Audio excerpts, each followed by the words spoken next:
Oh, that's okay. I don't have one either. I'm always just like, hi. Hi.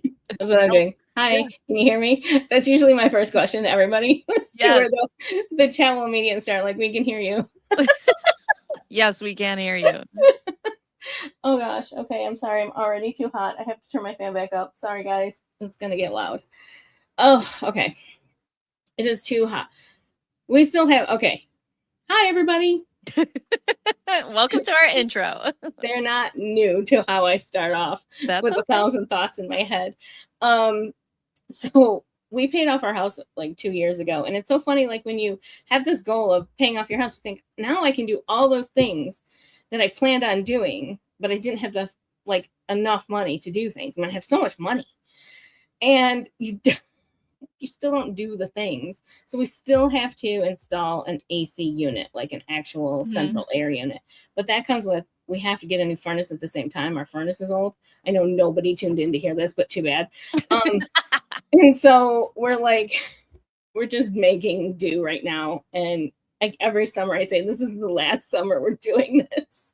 It's not even summer yet. It's our second hot day. And I'm like, fuck this shit. I've had enough. I've had enough. I'm over it. Okay. Yeah, it's getting hot. Okay. Hi everybody. Hi Jen. I saw Bruce in here too. Yeah, Bruce Stir. is in here. We got Eljikad. Yay. Hello. Yeah. There you Yeah, are. we got some Hi. shoulders in here. Oh, oh, oh. That's right. I know Careful. I saw you yesterday. I think you were like in this hoodie and stuff, and I was like, how is she doing that? I don't care Oh, where she's I'm in at. my basement. It's Oh, freezing in here. that'll help. That'll help for sure. Yeah, I actually have this is a long jumpsuit. It's so comfy. It's like sweatpants, but then I also have a heated blanket on. Oh my gosh, that's funny. Yeah, I have this like line where I'm always hot, but if I'm cold, I'm freezing. Okay. And I joke, I say freezing. It's not freezing. I'm slightly chilled, but I don't like it. Okay. I was explaining to Megan before we got on the live stream that I feel like I just rolled out of my grave. Kind of look that way too. Looking a little Dracula right now. It's fine. It's hot here. That affects my multiple sclerosis very much. And so this ought to be fun. My brain is not functional very That's much all right right. now. We're gonna go where the wind takes us. Yeah. So before we start, I guess, do you have like overall questions about the finances? I know so much has happened and it's a lot. Right. So I barely covered the bankruptcy and what Yeah. she was doing to essentially get out of everything with Clayton. Mm-hmm. Um, my thing is well, let's start at the beginning, okay? The story that's told is that the Owenses are rich. Like rich girl. They got horses, they got houses. You know, he's radio royalty. She and her sister are doing equestrian work and her parents pay for her lifestyle and they have all these businesses. So from the outside looking in, this all looks very good. And then we know his pension, he gets $20,000 a month, Mm-hmm. which some people aren't even making $20,000 a year. So you're like, all right, fine. She files bankruptcy because you're like, all right, you want to get out of paying Clayton. You don't want to do that. But then they file bankruptcy, which opens up their finances. And you're like, oh, you're broke. Sort of, maybe, I think. You know, I mean, they're just not putting their money where it's supposed to be going. Yeah. I say that you can be broke but not poor. And that's how I describe them. Okay. Broke but not poor, because they still have privileges that the people without money, without $21,000 a month coming in, do not have. Right? They have options, even Well, with and their they're going to house. get that until Ron pass. Well, no, but Jan would get that because it's a pension, right? Yeah, so it is a pension. The way it breaks it down is they each get a pension from the radio station. Ron's is more. Obviously, he worked there longer and made more money. And then they both get Social Security again because he worked longer and made more money. His Social Security distribution is larger than hers. When he passes, it's a little complicated. She'll get some. I don't think it'll be the same amount. It'll be a percentage of what he was receiving. for his pension at least. She'll get some of that, probably not all of that. It's very rare that when a spouse passes, I shouldn't say very rare, it is rare that when a spouse passes that their pension 100% goes to the surviving spouse. Okay, interesting. I'm gonna have to Yeah. ask my husband, and I'll get back to you on what the deal is with his, because he has a pension, and Yeah. we talked about, you know, in the case that he passed away, what would happen with that. Yeah. Yeah. And it's, you know, it varies not even by employer, but by contract year. Right. So there are a lot of intricacies that happen depending on what the individual or their agreement was, what their employment contract was. Yeah. Okay. So my belief is that he is receiving the higher payout right now, and she won't get much when he passes away. That's just my thought. I think maybe she'll get 50% of his pension, which would be, let's check the Padlet here. I think his pension is like 12,000. So in total, so his pension isn't $20,000 a year. No, that $21,000 is the total of both of their incomes. I'll break it down real quick here. Okay. Let's go to that. Yeah, I don't know how any of this works. I just know that if you file for bankruptcy and you're not telling the truth, you're gonna be in big trouble. Yeah, that's the gist of it. And just because your bankruptcy is dismissed doesn't mean you're not in trouble anymore if you lied in your bankruptcy. Right. Which makes me happy, because I was really concerned that that would be like they just kind of wash their hands of it and they're just done. Right. And I think that's also Clayton's concern. I think there's a lot of concern. I think that's what a lot of people are worried about. I'm not saying it's definite that they will. Yeah. Be called out or have to face some sort of charges or anything like that. But it is, the dismissal has nothing to do with whether or not they proceed with an investigation against the family. Well, and I know you and I have over Michael Maricini's fundraiser, we talked about it a little bit, that even if she takes a plea deal and nothing happens to her really from Clayton's case, there are so many other avenues, maybe being indicted in California, maybe, the feds going after her for this. Yep, exactly. And I really want that. I want it because it's to me, it's very clear the blurred lines that have happened in the whole family. Like I was screaming at the beginning. I was like, RICO, this is a RICO case. This is a crime organization. This family is a crime, in my opinion, allegedly a crime organization, because they literally are playing a shell game with all of their assets between them, right? That was going to be my next thing that you had said. And it was interesting when you think about it, right? And the money goes and then the cups start moving, which would explain why Laura's now the reason that I wanted to talk to you and I thought this would be so fun is because I listen, I make money, I spend money. That's about it. Like, as far as my finances and stuff go, the rest of that is my husband.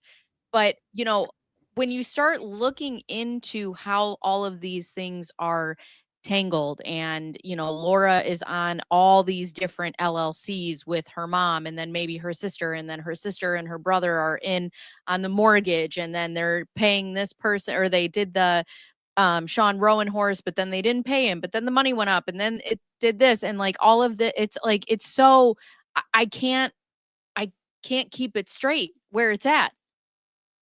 I feel like that Charlie Day meme where it's like the strings and the the guard, like it's just insane because there is so much of that intertwining. I call it financial incest. There's so much going on in this family with finances that it creates a problem for them that I'll discuss in 1 second. I want to go back to this statement real quick here. So Colorado Canadian said, interesting, when my grandma-in-law's MD doctor husband passed, she was allowed to take over his pension and discontinue hers. Yeah, I would imagine that a doctor has a pretty good pension plan. And it may, so with doctors, I will speculate a little bit. Sometimes they also have like an ownership interest in in practices and stuff. So that could be a reason for that. I don't know. Like I said, every contract is different. We don't know. Maybe she'll get 100% of it. I don't believe that's the case, but it's possible. So right now, as far as Social Security goes, if you look here on line 8E, Jan's Social Security monthly benefit is $2,003, and then Ron's is $3,664. I'm gonna need. Hold on. Yeah, I know. I'm a note taker too. Yeah, so I have to see it in front of my own face. Okay, Mm-hmm. So we have Ron's correct too. Ron's money is what? So Ron's Social Security is 3,000. Oh my God, I can't say words today. $3,664. Okay. And Jan's is $2,003. These are 2025 numbers, so Okay. It's probably gone up since the first of the year, but that's what they were making. Okay. In August. And then Jan's pension from the radio station is we're assuming it's from the radio station. I don't think she worked anywhere else. Is $2,730. Okay. Which brings Jan's total income just by herself to $4,733. Okay. Okay. And then Ron's pension is $12,686. All right. Bringing his total to $16,350 a month. So good. I mean, more than 2/3 of their income is coming from Ron. Okay. So the combined of that is where you're getting the $21,000 a month. Yep. $21,083. $21,083. Okay. Yep. And then allegedly 3,000 to 4,000 of that a month is going to Laura. Allegedly, yeah. I mean, now somebody's paying it. Somebody's paying. It's funny because she's filed multiple. Sorry, I don't know what's. My fucking microphone's been off the whole time. God bless it. I'll kill myself. I'm like, I can hear you. I'm like, why does my microphone sound like hot dog shit? Good Lord. Okay. Anyways. All right. So she had filed multiple papers, and one of them said that she had no income, or maybe it was the same paper. I don't know. But she on the one paper, it said that she made absolutely zero income. But then on another, it was like maybe $3,400, and her parents were the ones paying her for her expenses. However, her parents on their bankruptcy filing had said that they had no dependents and they weren't taking care of anybody. Correct. So how do you, and I know that they had two like overseers that were like, wait a second, we need to look at these two things, which doesn't usually happen when you have two different bankruptcy cases, right? This isn't like a typical thing. So how did they think that they were going to get away with this? I don't think they think into the future. Okay. I think they're looking, at the right now, what solves their right now problem. Okay. And their right now problem was avoiding a foreclosure sale on that house. That's why they filed in August of 2025. If they hadn't, foreclosure notice would have come pretty quickly after that. They were 6 months behind. Somebody had asked a question when I had said that I was streaming with you today, and they said that they would love to know and hear your thoughts on ways that Clayton can get payment from Laura, especially from the horses. Can the court require her to sell them, or anything that like comes? I mean, their house is going to get foreclosed on, but can anything? What can be required to be sold from this family at this point to pay these debts? It'll be difficult. So, I mean. My belief is there is a case to be made that any of their business assets and income for any of their businesses would be, in my opinion, subject to Laura's debts, because there has been this overlapping, right? Like, so for example, Laura says that her family is paying for her expenses. But if they're using company credit cards to pay those expenses, then we've got this loop of you can't claim exemption on your LLC if it's not truly separated by a wall, right? It's called piercing the corporate veil. You become personally and corporately is not a word, but you know what I'm saying, professionally liable when you intertwine your personal finances with your business finances. Right. So, in my opinion, a lot of things can be liquidated and paid to Clayton out of that. I don't know. It gets tricky. I don't know if they can force her to sell horses. I think they can force her to value those horses for a certain amount and attribute that to her as an asset she has, so that if she has to liquidate that asset, then that's on her. You know what I mean? I don't think you could see a court order that says you have to sell Sirocco in order to pay Clayton. But we can say we believe Sirocco is worth $20,000 and therefore you owe Clayton $20,000 or whatever. I'm using generalizations, but yeah. The problem is, so they can appraise their assets, yeah, and then say that she can pay. The problem is that entire process is so expensive, right? And we've already got $200,000 in legal fees racked up. So, and that's just to Clayton. Yeah. So it becomes difficult to keep pursuing somebody just to get a small percentage, possibly, of what they have. Okay. You know, I think that's just the difficult part of it. And it's frustrating because inequities happen in our legal system every day, all day, against people who, do not have resources and privilege. It's frustrating for me to see that these people use those loopholes that benefit people that they should benefit as a way to get out of their responsibilities. And I say that I blame this whole family. This is not just a Laura problem. This is the whole family. They're full on endorsing all of this. Okay. In my opinion, allegedly. So the LLCs, I would say, I've had an LLC, and the LLCs were probably put into place so that they could essentially move the money. Do you think? Yeah, I think initially the LLCs, like, okay, there's timelines. So Quartet, for example, was, I think, registered in 2014, I want to say. Jen's on here, she'll correct me if I'm wrong.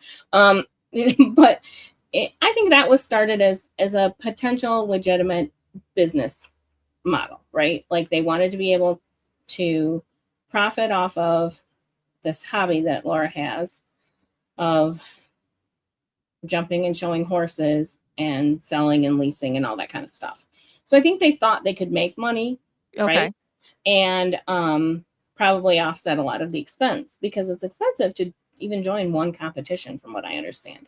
So I think that, to answer your question, I think that LLC started potentially, wow, Tiff, potentially as a legitimate business. Okay. But then we start to see, companies like Lizmax, Keybacker, Stylete, yeah. I call it Stylette. I don't think that's how she wants it pronounced. So I can't pronounce it the way she wants it pronounced. But Horseshoe Tits, whatever that one is. Like, Horseshoe Tits. I can't think of the real name of it. Good luck. Is there any documentation to show how much their businesses have been worth? So that's the problem, right? Because it doesn't benefit them in the bankruptcies, they have listed the LLCs, both of them listed. They listed the LLCs as being worthless. We can get to that. Well, and I think it was Bruce that said in the chat too, in one of the calls, Laura claimed in one of her bankruptcy calls that all of the businesses are money negative. Yeah, I don't believe that. I don't believe they're big money makers by any means. I don't know that this family knows how to make good money. But I definitely don't believe that they're negative money makers. Well, it's interesting to me too to see somebody that no. It's interesting for me to see a family, right, that makes so much money. It all seems like very quick cash, like quick turnaround. Like they want, there's no roots in any of this. It's all very like, it's just flipping stuff, whatever that is, whether it's clothes or whether it's the podcast or whether it's the horses or whatever. It's all, what is the quickest way we can make money? To me, as somebody who's never had, and somebody said in the chat too, for somebody who's made $80,000 a month to $20,000 a month, you're taking a significant hit, but you don't have something in place for $20,000 a month. Right. It seriously, to be in the hole after receiving $21,000 a month. So this is actually a good opening. So, because I don't want to get stuck on, they put their LLCs as zero. They're worth zero. Okay. It's a lie, but whatever. So going back, I've said this multiple times. So the narrative was initially that everybody without looking at everything did think that they kind of just looked like a wealthy family that, had a spoiled daughter, really, that was funded in all of these lawsuits. And, oh, hi, Rosalind. Thank you for coming in.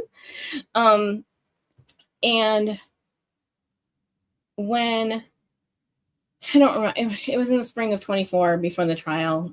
I think BaconBearzz had gotten on my nerves, and I was like, these people aren't wealthy. This is driving me crazy. I need to look into this.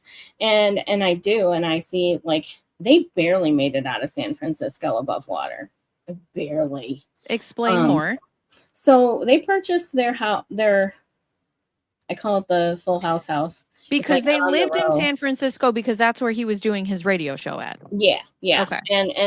And they were big time there. I'm not going to say they weren't. They were big time as far as like any local celebrity would be, right? Like, right.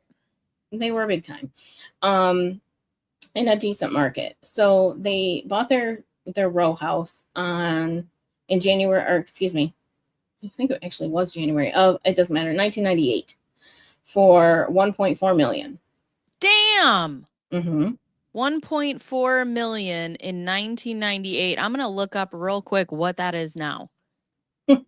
Yeah. Well, like, so for me, the house that owned before that even it's got red flags on it because they had pulled equity out of that house to buy the row house. They literally took out a third mortgage on their existing house to buy the row house. That would be considered $2.8 million today. Yeah. Okay. So, God, that's kind of sad though, because not really that long ago. Well, and if he's making $80 a month, how much was he making a year? There were a few years where he was making over $1 million. I question how long it was, but let's say 10 years he was making over $1 million. Okay. Pull up pics of the house. All right. Oh, yeah. The house is gorgeous. It was definitely staged and painted and cleaned and stuff before they sold it, but we actually have proof of that. But anyway, my Discord is so fast. Somebody said that, and the pictures of the house is in and the pictures are like they're still up. It's somebody else's house now, so I don't want to show them on the screen, but like they're still up online. They have not been taken down. Usually when a house sells, the staging photos get removed. But anyway, fast forward to 2020. Yeah, 2020. They sold that house for $3.55 million. Okay, so they sold it in when? In 2020, July of 2020. Okay, for $3.55 $3.55, $3,500,000. $50,000. Okay. So we would assume, as regular people, we would assume that they made a good chunk of money on this house. I would like But you to guess. at the rate we're going, I'm going to take a hypothetical little hypothesis to tell me that I'm wrong. Yeah. Okay. So, and also, let's see. Hold on. So let's do, let's see, 3.5. Hold on. Minus. That's not right. AJW says, yeah, that's a lazy agent. Yeah, and that's a hefty commission to be a lazy agent. But I'm not going to get into my opinion about realtors. So it was no Clayton. Oh, no. It was their own doing. You're the agent. Yeah. So So you would assume that they made $1.3 million on the house. Yeah. Okay. I mean, they could have made $2 million, really. Okay. But they didn't. It's possible that they made $176,000 off of that house, but knowing what we know, $176,000. Yeah. Dollars. But knowing what we know from some of the bankruptcy documents that we've investigated, it's probably less than that. Actually. Wait, though, how do you sell a house for almost $2 million above what you bought it, and you come out with $176,000? They kept borrowing against it. They kept taking more equity, cash out, taking out bad mortgages. Bad mortgages. At what percent? Oh, well, 10% on one, but it was a short term. It had fees. It was a short term balloon. Then they had to modify it, which had more fees on top of it. It was crazy. Like, these were like hard money loans. These were like payday loans against your house. That's what they were. I have to tell you, I have zero experience in this. The only thing that we have ever done was we took out the loan for our home. And then when the interest rates dropped, we refinanced. Yep. A lot of people do that. That's it. Yep. I know nothing. Why would someone take a loan out against their home? To get for cash out? I mean, okay, so there are legitimate reasons, right? This is actually funny because there's a whole division of Merrill Lynch that handles this for people, where they have people take out mortgages as an investment strategy because the interest is deductible. And depending on the type of year and how the market type of year it is, when it is, what kind of markets it is, you can actually earn more money if you pull all your cash out of your house and put it into an investment. You get the tax credit from it being a mortgage interest, right? You get the income tax credit, and then you earn money by putting that into a high yield investment. Like, it's a whole division of Merrill Lynch that handles that stuff. So it's a thing as far as investment and finances go. That is not the case here because you don't take out a hard money mortgage to do that kind of thing. You're going to negate the whole earning money part, right? When you're paying higher interest and on bad loans. Other reasons could be for home improvements, or somebody just put a HELOC loan. So what does HELOC mean? Home equity line of credit. It's what is that called? Acronym? Home equity line of credit. HELOC. We call it HELOC. Okay. And you could. There's lots of reasons people will take out HELOCs. Again, there are some might be interest rate advantages, or typically it's for home improvements and such. Okay. So you want to renovate your kitchen, you take out a home equity line of credit. Yeah. You get the cash now, you do the thing, you pay it off a little faster, and it's done, right? That way you're not taking out a whole new mortgage and borrowing for a longer term just to borrow short-term money. Okay. Right? And on average, are those like an average interest rate? The HELOCs are a little higher typically. Okay. The Owens HELOCs are always higher interest rates, but they just Well, that's the thing that to me too. I mean, one of the things that they're going to take into consideration is your credit. So Mhm. why why is their credit so bad? It's privilege, man. So it's banks will continue to lend to people that they think have the ability to pay back, even if their scores don't match what, because they see that 21,000 a month, Yeah. and they'll give you a secured loan because they're going to be the first to get paid, right? If you file bankruptcy, they're still getting paid one way or another. They're getting a house, they're getting a piece of property in exchange for loaning you money, and Okay. they will loan it to you at not so great terms, right? Like I said, these are some sketchy loans they took out on the San Yeah, Francisco. I mean, when you're looking at, let's say, what's one of the typical loans? Like Um, the full price of it. well, like, so they took out a couple. So they did like what you did. They refinanced a couple of times to Mhm. probably get better rates over time. But then they also took out these second and third mortgages for like $500,000, another $100,000, Hold on. 800. Wait, we're talking $500,000 at 10%? Yeah, $850,000. There was one at the end for $850,000. What's 10%? 80 One point. $85,000? It was. I don't know if I have the interest rate on that one, Well, but I mean, if you're looking at but 10% still, of that, that's got to be close to hard money loan. $100,000. Yeah, yeah. It's not. I mean, it's not cheap. And they. My husband, I can't even. It's so. What I'm saying is, like, the second I start seeing this stuff, I'm like, oh, these people are in trouble, right? Like, this is not. These are not moves. Merrill Lynch advisors did not tell them to do this. Okay, let's be clear. These are not wealthy people. These are privileged jerks, in my opinion, allegedly.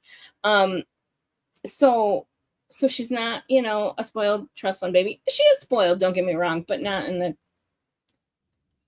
nothing matters to them because they borrow everything. So it's no real, like, okay, it's no well, real it also skin. seems like they just have no problem burning it down and moving on to the next thing. Right, because why would you? It doesn't have value to you if it's debt owed to somebody else, right? If everything you own is borrowed, it doesn't have value to you, in my opinion. In the context, okay, back up. In the context of this family is what I'm saying. There are situations absolutely where people need to borrow money under difficult terms because they need that money Sure. for a Right. reason, a Right. health reason, a emergency, whatever it is. There everybody has Most people have hit financial difficulties in their lives. So I'm not judging anybody in that sense. I want people to know that. I am judging this family because of the reign of terror that, Yeah. that they have rained down on so many lives over decades, and still, have the gall to go online and say it's an online smear campaign, right? That's what made us broke. Jan's literal quote was, this whole situation has bankrupted us. Right. Nope, nope, nope, nope. It's not Clayton's fault. It's not Greg's fault. It's not Mike's fault. It's not anybody's fault. It's your No, own this goes damn back fault. to 1998. And before, again, they took a third mortgage out on their house, their old Three. house, to Okay. buy the San Francisco house in the first place. Wait a second. Serious. Shut up. I went back to 92 or 93. I can't remember exactly. Because that's as far back as the records go online, and I'm not driving to San Francisco to Why find are out. we buying new houses if we don't have the money? I think he got his first raise, his real good raise then, and he thought, yeah, I'm coming up. I don't know. I gotta tell you, I'm gonna have my husband listen to this stream after this. There are two things that need to happen in this house, and that is the house needs to be clean and our bills need to be paid. Our bills do not live in this house 24 hours before my husband writes a check and puts it directly in the mailbox, which thank God for him, because we'd be broke as a joke, girl. But right. I like this. My husband would set me on fire if I was like, let's take out a third mortgage. He'd be like, no. No. Now, to their defense on that, they did sell that house and pay it off pretty quickly. So, I mean, there's that. But I don't know. They just make these moves that don't line up with the image that they portray, right? And I think Laura's quote from her bankruptcy hearing, you're just trying to embarrass me. She said to Marcus, like, that's it for them, right? This is all a facade. And when you peel it back, it's embarrassing. Well, also that line in general is so funny to me. I don't understand how he's trying to embarrass you when you were the one who filed for bankruptcy, you idiot. Right. And it's just numbers. It's just numbers and questions. Like, it's not embarrassing. So I'm going to answer this question real quick. Cass Meows asked, what was the $850K for the down payment on this house? No, that was taken out in 2018. So who knows what they did with that money? This is the weirdest thing. Like, there's all this cash pulling of their houses, and I don't know where it went. They bought the Scottsdale house furnished. Okay. So when they left San Francisco, they put all of their stuff in storage. They're like little hermits. Right. They just bought moved the from shell to shell. house furnished. Kept paying for storage on the San Francisco place, or property. And like, just basically like start fresh. Like, so again, that's what I'm saying. Like, none of this, in my opinion, none of this means anything to them because they can just walk away from it. Do me a favor, okay? So they bought the house in 98. Mm-hmm. Okay, for $1.4 million.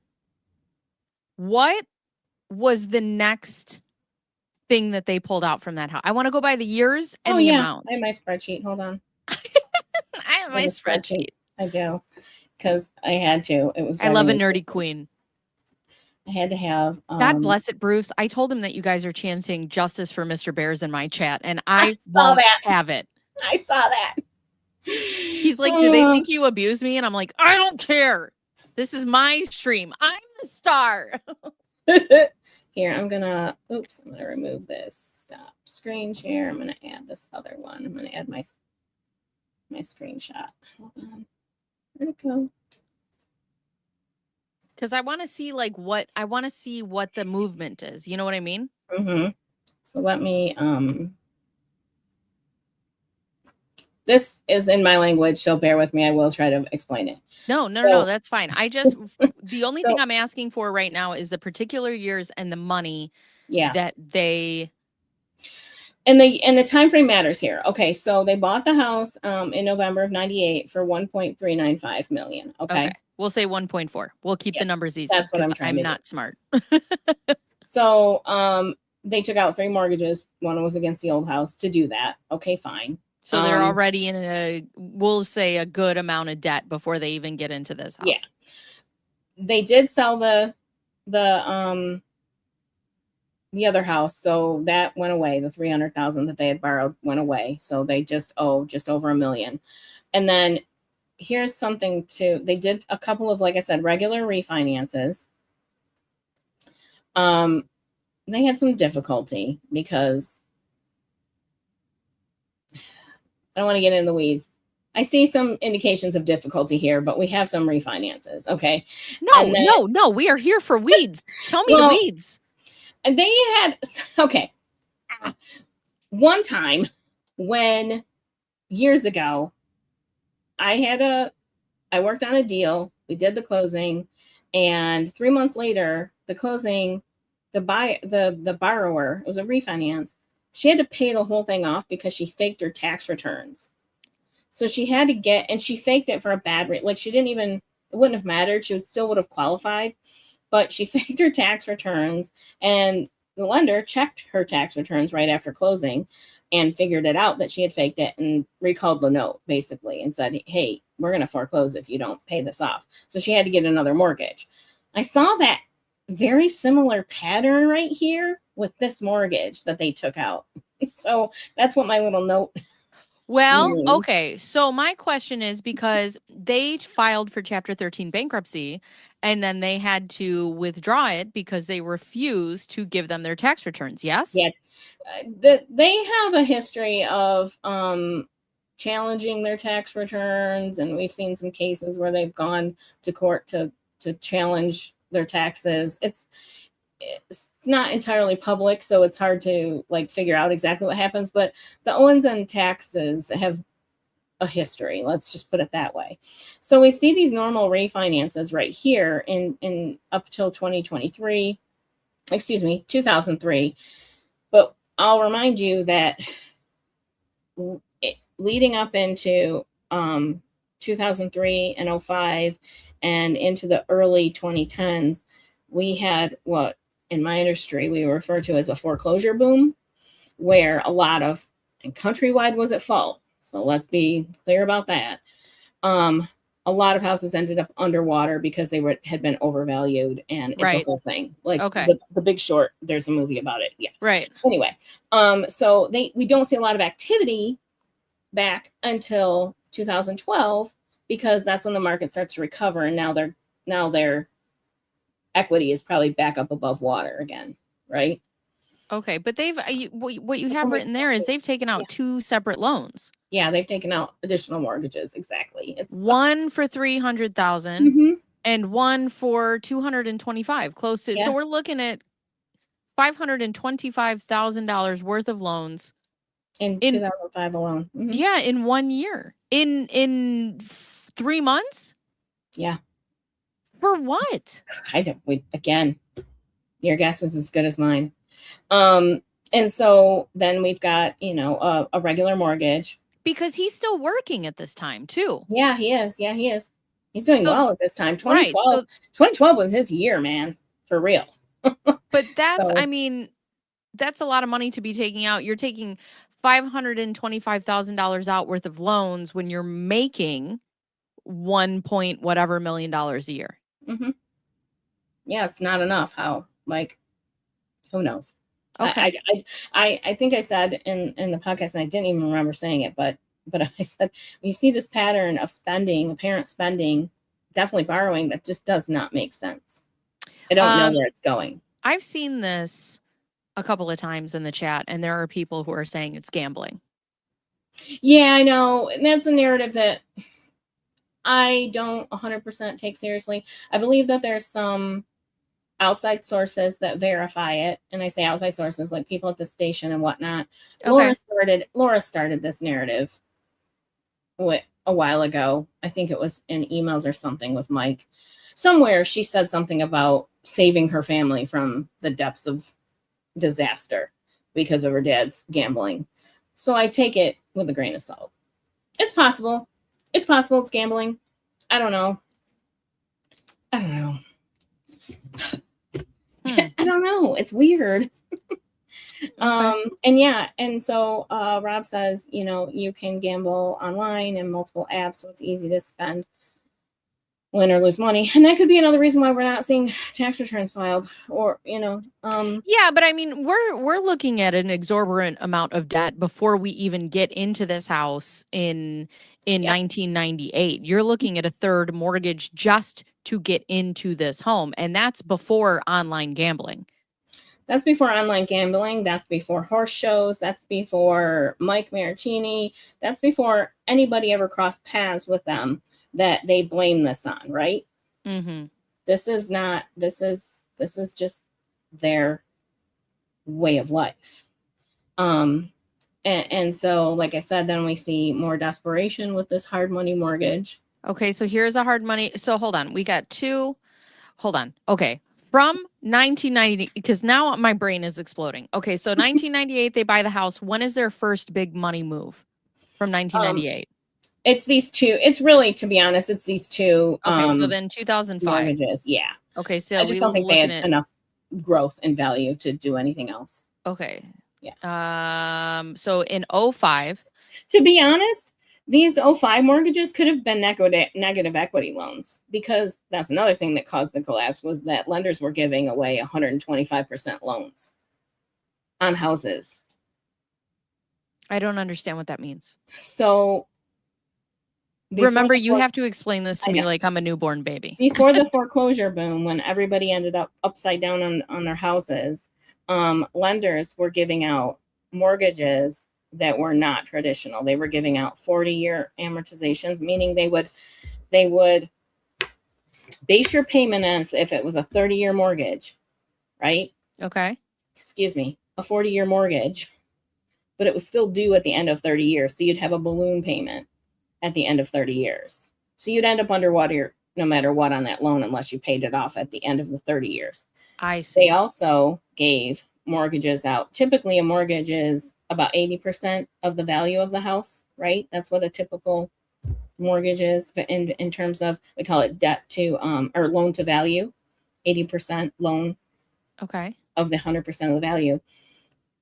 Prior to the foreclosure boom, lenders were giving people 125% loans. They were giving people, if your house was worth $100,000, they were giving you $125,000 in loans. I see. Assuming in their minds that the values would continue to increase, right? Like, okay, the banks would assume that you're exponentially going to increase in value. Wasn't happening, so that's part of what led to the collapse. Well, and I think this is a big lesson. Don't take a loan that you can't pay back. Right. And I learned that lesson the hard way. I'll be honest about that. It was, yeah, no, but I mean, and that's why I want to talk to you about this. And that's why, yep. I mean, I know we're looking at the Owens, but there's so many things that I don't understand. And I cannot be the only person in this chat who doesn't understand it. So I think to have you be able to explain this to me in the Yep. sense of me being a child is invaluable. I think this is important information and there are lessons to be learned. That's exactly it. And I think that if you don't learn a lesson from it, that's the real shame, right? That's the thing. That's the thing, in my opinion, to be embarrassed about, is that if you don't learn from this, if you don't learn from walking away from your $3.6 million house with, like I said, $100,000. Yeah. If you don't learn from that, I don't know how to help you. Yeah. Like, this is a problem. So like I said, we see these loans, and then we see the risky ones start in 2017. These are red flag loans. I can't express it enough how much of a red flag these loans are. What is 2012 right here? Before we get into 2017. That was just a regular refinance. Like, they had, I think what they had done is they combined these, let's see, 2012. They took and paid off 2 of their loans. Okay. Yeah, they must have, I don't know what they did. They borrowed $300,000, but then when they took this $225,000 out, they must not have borrowed the whole thing. So this is basically a refinance of the $300,000. So anyway, so in 2012, we see them take out 1 loan to cover these 2. Okay. It's weird. It's weird the way it went down. Their timeline is frustrating. All right. And then we have 2017. Yep. Where they start to get in some big trouble. And where are we at? 500,000? Yeah, we've got 500,000. It was a very short-term loan. I think it was 1 year, maybe. Can't remember exactly. It was 1 year. It was 1 year, and within a year, they modified it to borrow another 100,000 off of this same mortgage. They borrowed another 100,000 from it, and extended the deadline. Okay, 100,000. I mean, this is big money. I think it would mean less if it was like, oh, we need $50,000, or something like this. So it's like, and that's the thing. You're filing bankruptcy now. Where did it go? Yeah, exactly. Right. So then we've got another mortgage for $850,000. So this is a third mortgage, basically. Hold on. And then 1 year, and then we have, wait, what's after that? Because right now I'm just doing the math. So in the first 6 years they're in that house, 525. And then from that, it would be 18 years from being in that house. But 12 years after that, 500,000. And then 1 year after that, 100,000. And then what do we have next? We have the 850,000, which I believe Good paid off. Lord. Yeah, I don't know what that did. It paid something off, but I don't know what. So 2018 again.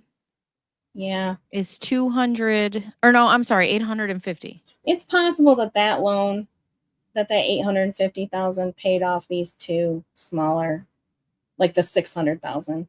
I don't know. It didn't get discharged at the same time, which is common. So it's hard to say if that's exactly what it was for, but apparently that's what it was for. I have to tell you, I Then they covered took out 1.3 million to where? pay off that loan. Oh my God. I hear you guys about my glasses. I don't have double glasses on today. I have a headache that is murder right now. So Oh I no, can't. if you have to go, you let me know. Again, I said I just rolled out of my grave. I'm surviving. I just can't like the little extra pinch on my head of 2 glasses is so dumb. I can't. It'll hurt more. So I can't put my second pair of glasses on. Sorry, guys. At 1.37, we got 1.4 million here. Oh my God.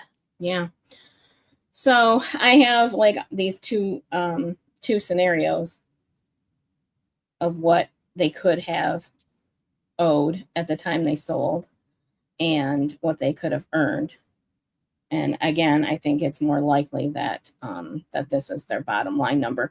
But again, we also found out that through their bankruptcy, they paid a specialty company to like basically to not just stage the San Francisco house, but to like rehab it a little bit, paint, fresh paint. Like we see that. So you can see some social media pictures of the house before it sold, right before it sold.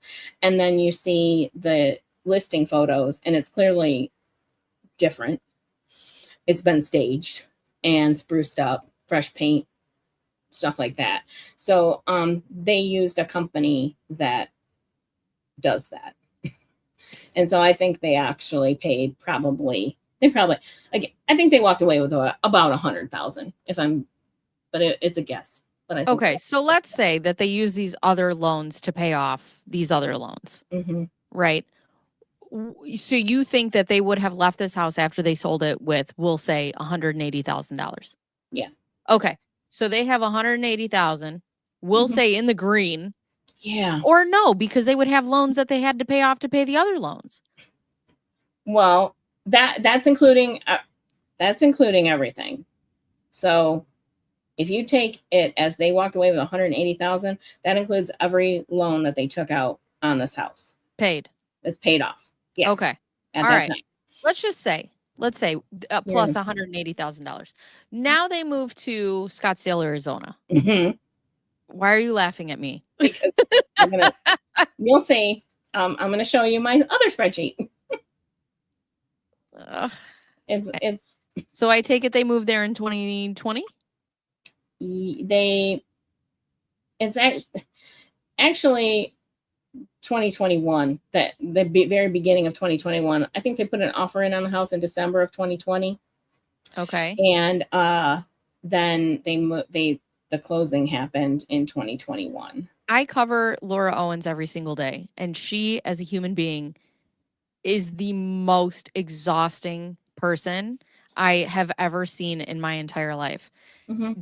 Diving deeper into this, Gingras, also the most exhausting person. And now with these finances, I'm like, my brain is just scrambled eggs. It's telling you. I was driving to therapy yesterday, listening to the rest of your stream because timing wise, that's how it works out. And I think I said it when I was sitting at a stoplight, don't tell me, but like I will never not be frustrated listening to those text messages between her and Greg. I don't think I'll ever become numb to it. Yeah. It is exhausting. It is frustrating. It's rage inducing. Like he was way kinder than I would have been. Well, I think the thing that comes out of it is it doesn't matter to me how kind they are, how mean they are. What comes out of it is the fact that even though she submitted those to the court and no one No one in the entire year that it sucked up $300,000 from Greg. No one looked at that and was like, hold on a second. You Like, know what who are we did? doing? You know who did? Greg Woodnick. Greg Woodnick But was not saying, anybody that could no, change the no, outcome. no. But Woodnick is a good attorney. Okay. He's on my list. He I was have him. making these. I have him on my hit list. He I'm was gonna get him. making these arguments, right? Like, this is unreal. Yeah. This shouldn't be a case. This, and it just, our system again is just not designed for it. Nobody looks at that stuff on the court side until it gets to hearing, right? And trial. Like, they don't look at those things. It's gross, in my opinion. It's a waste. So, well, here's another point. Bruce is always coming in with logic, whatever. Yeah. We all look at the case collateral with the benefit of hindsight now. I think when you are in the middle of something happening, your reaction will be different. And I do agree with that. As far as what though? Like how Greg, I have no qualms with how Greg or any like I told you yesterday too, the same thing. I think we all would have been a lot meaner. All I'm saying is she submitted evidence against herself and it got that far. Yep. Is what's crazy. Yep. It is crazy. It's insane. Like, it's absolutely insane. But I mean, I was watching a hearing this morning of a Grand Rapids court where a woman is suing her insurance company because they paid off the car to the lender and she wants the money, but it was her ex-husband's car that she was supposed to return in the court filing, like in their divorce order. She was supposed to return the car. She kept it, crashed it. It got totaled. So the insurance company paid off the loan on it and she wants that money now. She's suing them pro se. She doesn't have an attorney, of course, right? So she's suing them, and it's like, why is this even a case? You didn't even own the car. What are you talking about? It just makes me so mad. You got people out here doing stuff. Like, they just be doing shit. People just be doing shit. And I'm here trying to, like, follow the rules and be a good person. And, like, if I step out of line a little bit, it's like, no, you get in trouble now. Yeah. Like, people just get to consistently do shit. I don't understand. Yeah. It's insane. So we move to I don't know why my spreadsheet is doing this invalid thing, but it's irritating me. We do this move to Scottsdale. I don't know where they lived in the 5 months between. Who knows? Maybe. I don't know. Well, sometimes too, when you close on a house, like, you can still either rent it out or be there until a certain amount of time. 5 months is a long time for that, but I don't doubt they. Oh God, they probably did do that to these poor people who bought the house. Oh my God. They probably stayed longer than they were supposed to and played their little games. Well, we had so when we closed on our house, the woman who lived here was a mom, and she had a son that was going to the school district, and we were like, we're going to close on the house, but you can just stay until the end of the school year, and then we'll change keys and whatever, and we'll be fine. Yeah. Typically lenders don't like it, so they tell you can't do it for very long, but I don't doubt that Ron and Jan probably played some games and never thought of that. Anyway, they move to Scottsdale in January of 21 and pretty much break even. I don't know why. See, this is pissing me off. I don't know. Okay.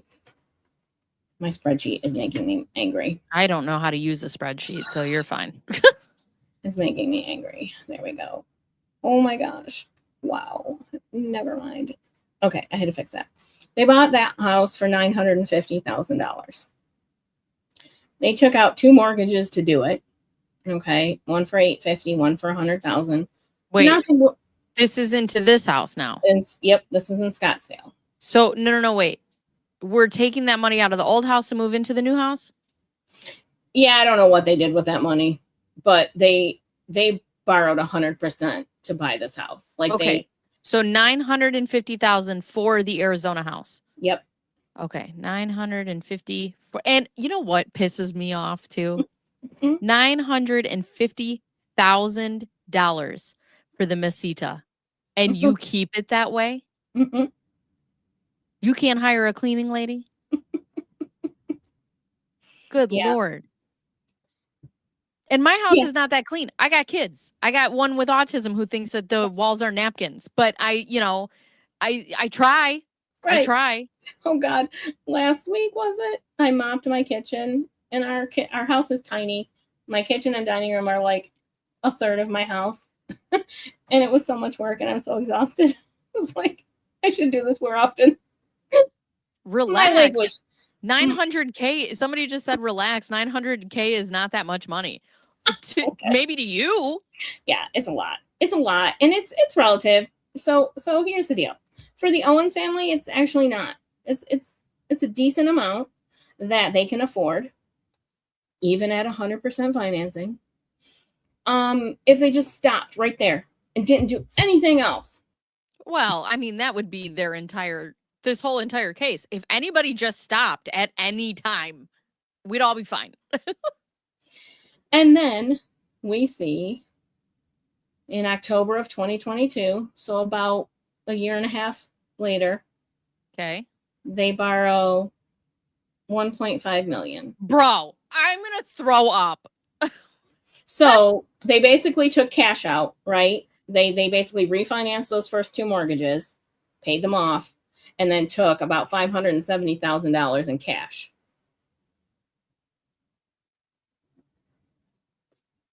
What does that mean? You don't have to pay income taxes on that shit either. It's awful. Anyway. So yeah, I don't know where that. What does that mean? So they, you know how you explained you refinance to get a cheaper interest rate? When you do that, you pay, the old loan goes away. You pay it off, right? Okay. And you just have the new mortgage. Okay. So when they took out this $1.5 million, the two mortgages they had for $950,000 go away. Those got paid off, and now they just have one mortgage for $1.5 million. But they still took cash from the difference. Wait a second. Like selling your car for more than it's worth. You said they had two mortgages for $950,000. Yeah, so they paid them both off. So they had one. I'm sorry, they had one mortgage for $850,000 and another mortgage. This is probably too tiny for $100,000. Why wouldn't a bank then just? Why wouldn't a bank give you $950,000 then? Because they wouldn't trust you with the money. This isn't a bank, by the way, that they borrowed from. This $1.5 million. Wait, hold on. We'll get there because I'm still worried about the mortgage. If you can't take one mortgage out from one bank, I know I'm asking this question. I'm trying to logic. Bruce is here. I see what you're saying. Yeah. But like for me, right? If my house costs, let's say my house costs $500,000, right? Mm-hmm. The bank is going to give you $500,000. It's not, I'm going to have to go get $400,000 from one bank and $100,000 from another bank. Good question. This is why I said it would be good to have you on, because there are things that I will skip over, not even thinking about. That's an excellent question. So remember when I talked about loan to value being 80%, usually you take out 80% and then you put the other 20% down in cash when you buy a house. Okay. If you don't have that 20%, you get a mortgage to cover it that avoids you having to take out 100% mortgage and pay mortgage insurance and all these extra fees and stuff. Which is called P something. PMI, private mortgage insurance. Yep. Yes. Okay. Yep. Because typically if you borrow more than 80%, you have to pay PMI, private mortgage insurance. To avoid that, you can take out a second mortgage to cover the gap, the difference. Okay. And not have to pay the PMI. But the downside of that is your second mortgage is typically not as great terms, right? It's going to be typically a higher interest rate, maybe even a shorter payback period. But it's a quick way to come up with your down payment. Okay. And as an expert, I would say in this field, for somebody who's looking at the situation, which one would be the better option? The way they did it. The way they did it? Okay. Yeah. Okay. Yeah. This is why I say this is great. This is a clean slate for them. It is not a horrible financial move. Okay. It's not great. You don't expect them to have to borrow 100%, but who knows what was going on, right? Well, And I and mean, that's the thing too, is people, in the chat are saying $950,000 is not a lot when you just sold your house for, 3 million. And it's like, yeah, but if you're watching the other finances, if you did sell your house for true 3 million and you did make that 2 million in profit, you would then be able to take care of the down payment on a house for $950,000. correct. So it's still, you're saying it's relative to the Owens because they make a lot of money, but it's not because they blew all their money. Yeah. Yeah, exactly. So like I say, if they would have just left well enough alone and stayed um at the 100% with these two mortgages, $950,000, um they would have been okay. Oh, yeah. So Alex says they didn't make 2 million. The other properties leverage. That's our point. They didn't make that. They didn't. So Right. they could have sold a $350,000 house, walked away with 100,000, and still been in the same position as a $3 million house. It's Right. the Well, value of and the that's house doesn't matter. right. Well, but that's what I'm saying is you would think that the value of the house mattered if they had bought it for 1.4 and sold it for 3. Yeah, you would think. And If owned I it buy my over. house for 200 and I sold it for 5, you would think that I would have more than 100,000 to walk away with. Yeah, and I mean, and owned it for 18 years. I mean, it's not Right. like they did a quick turnaround even. So yeah, so we see this mortgage. It's a very risky mortgage in my opinion. Oh, go away. Oh my gosh. Okay, I'm gonna try to make this go away. Hold on, guys. Sorry, it's not letting me. So never mind. What is a warranty deed? A warranty deed is just, it's a deed. It's a property deed. Okay. There's different kinds of deeds. A warranty deed is a deed from the prior owner saying that I own this house, I have the right to sell this house, and I'm promising you basically that I have the right to sell this house free and clear of anybody else's rights to the property. I'm giving you a warranty on the Okay. sale of this house. But why would the warranty deed come in 2023 and not in 2021? Oh, we've got a new, okay. Because we've got a new deed here. After we take out $1.5 million in mortgages and $570,000 in equity, we have to add Sarah and Christian to the house. This is in 2023, so that we can get out from under this $1.5 million mortgage. This $1.5 million mortgage was a bad mortgage for them to be in. And why is that? It was a hard money lender. They likely had a very short term payoff that they had to make, a balloon that they had to make. And I'm sure, and I'm assuming that's at a high interest rate. Okay. I'm sure it was. Okay. I don't have 100% proof on that. If you could guess what the high interest rate would be, what is that? Good question. 2023, probably around 9 or 10%. Okay, so 10%. Yeah. 10% on 1.5 million is going to be what? A lot of fucking money. Yeah. I mean, it was probably a principal, or I mean, a interest only payments even. So like I forgot to mention that. And that's going to be $150,000. Yeah. In just interest. Yeah. So this is a good one. Bruce says banks and lenders generally do not stop people from being dumbasses, and that is 100% true. I'll tell you. I'm not a fan of lenders, never, just because of what I've seen in my career, and that is absolutely true. Well, I mean, it's just more lucrative for them if you're bad with your money. Yeah, absolutely. The whole system's built on it, actually. Right. When we paid off our house, our credit scores dipped 50 points. 50 points. AJW. Oh, sorry. I was going to say AJW makes a good point. We don't even know what the taxes are. Yeah. The taxes on the San Francisco house, they were high. Well, and not do even know just what a they house, are. but the property taxes Yeah. and stuff like that during, I mean, I know what I pay in property taxes. Yuck. They had a little bit of a benefit because they owned the house for so long. Like now the taxes are a lot higher, but it was, I think it was around 12,000 a year, the property taxes when they sold. Which isn't horrible, to be honest, on a $3 million house, but it's still, like now I think it's 20,000 a year. I've looked, but so anyway, yeah, we add Sarah and Christian to the deed so that we can get a new mortgage and get out from under this monster. A couple of things here. Yeah. Okay.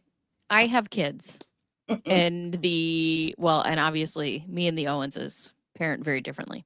I cannot imagine going in on a bad loan and then allowing my kids to also then take on the debt of that bad loan. And I know Dawn said the same thing in the chat. And I can't, I would never ask my children to come help bail me out as their mother to then now they're in a position where they're bankrupt and it's going to screw this whole family.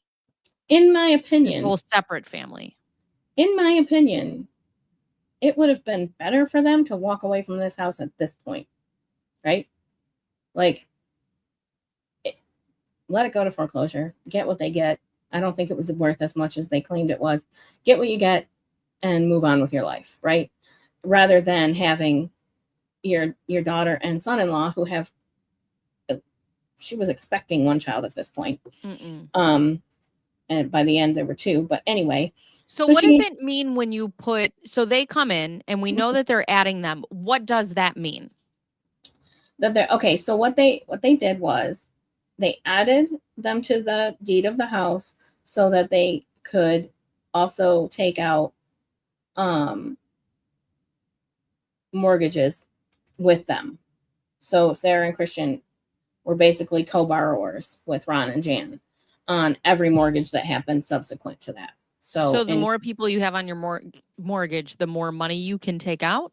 It's not even about money. I don't think they were in a position to be qualified for the amount of money they were borrowing, probably because their debt to income ratio was very high. We know this now, looking at all of their debt.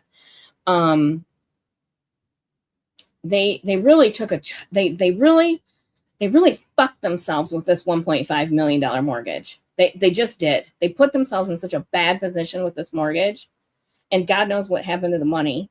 I was just going to say, we don't know what that money went to, right? No. Okay. And so it put them in a bad position because they don't qualify for a traditional mortgage for that much money, because they don't, as weird as it sounds, $21,000 is not enough, right? Your mortgage is supposed to be about max 35% of your income. And they're on the flip side of that. It's about 70%. So to answer your question, adding more people allowed for them to use Sarah and Christian's income and their credit scores to qualify for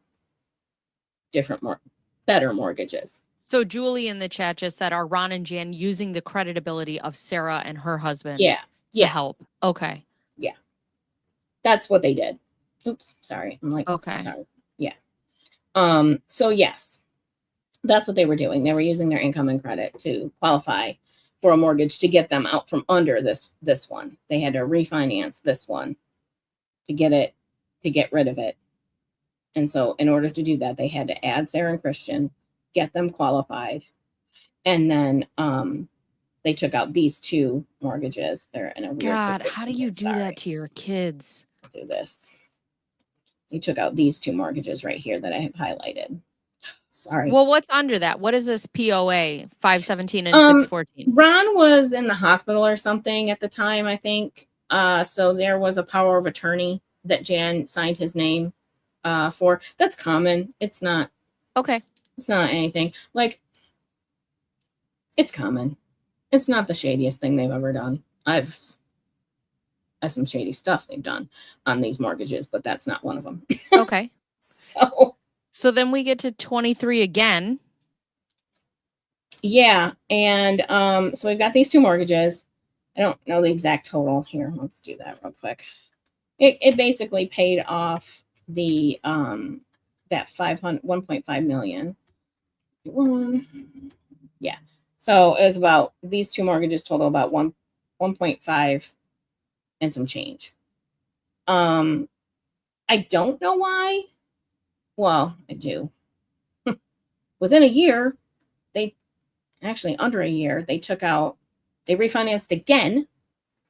So they took out these two mortgages. Oh my God. To pay off the last two mortgages. And again, here we are in this pickle, 1.6 million. They were in bad shape with 1.5 million. Then they take out this $1.6 million mortgage and immediately take out a HELOC for almost $200,000. Okay. This HELOC, real quick, so we're looking at the original 1.5 million, right?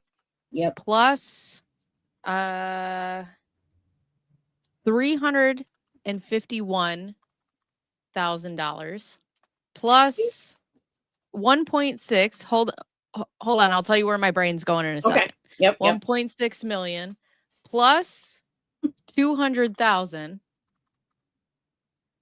Is that 200? I can't see. 200,000. Okay, so we're looking at $3,651,000 is just for what Sarah and her husband would be on the hook for. Yes and no.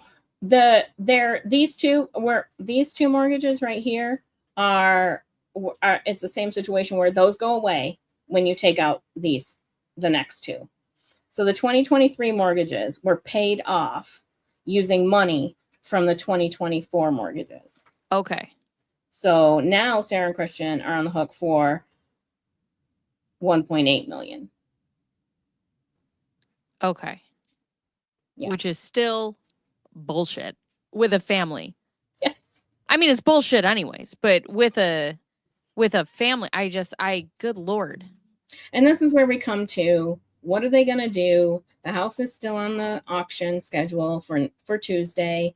What are they going to do? The ongoing theory is they are probably going to try to stall it in some way, shape, or form, whether that be filing bankruptcy again or some, I don't know, Hail Mary move.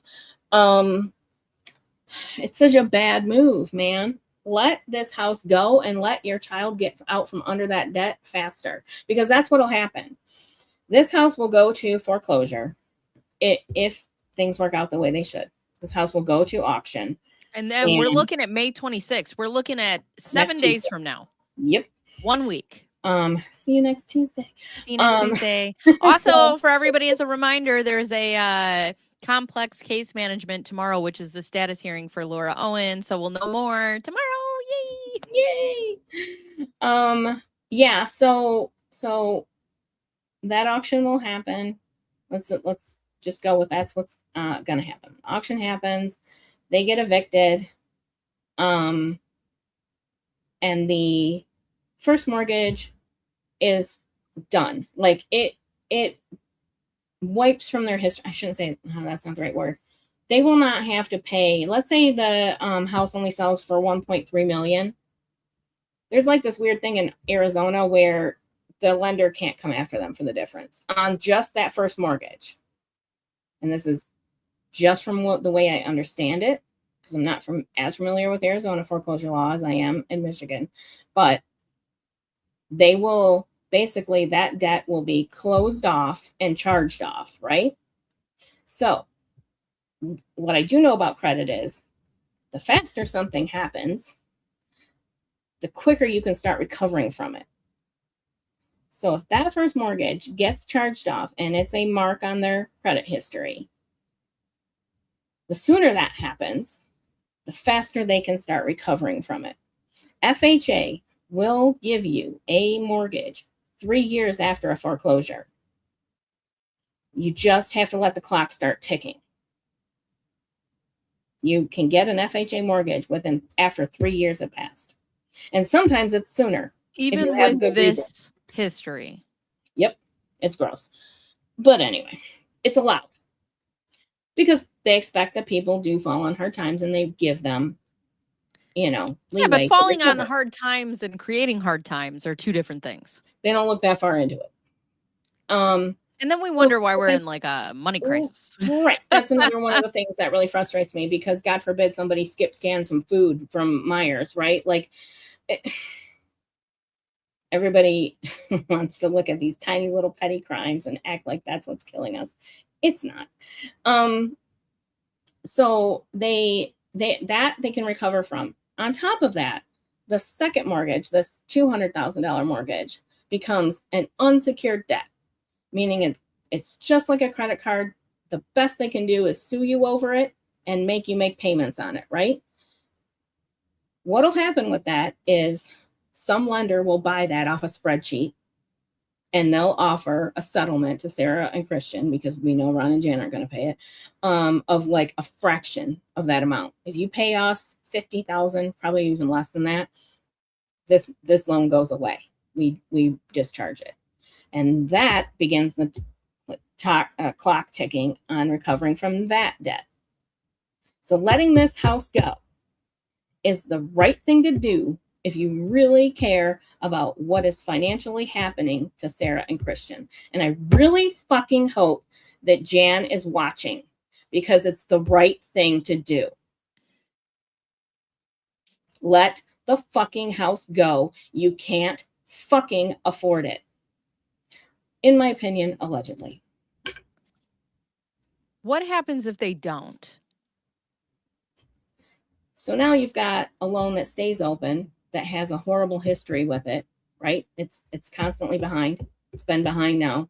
Even if they bring it all up current, it still has that negative history behind it. That doesn't go away just because you brought it current. It's like any other loan. A bad mark is a bad mark, right? And so it just delays that period, because it delays, in my opinion, it delays the inevitable.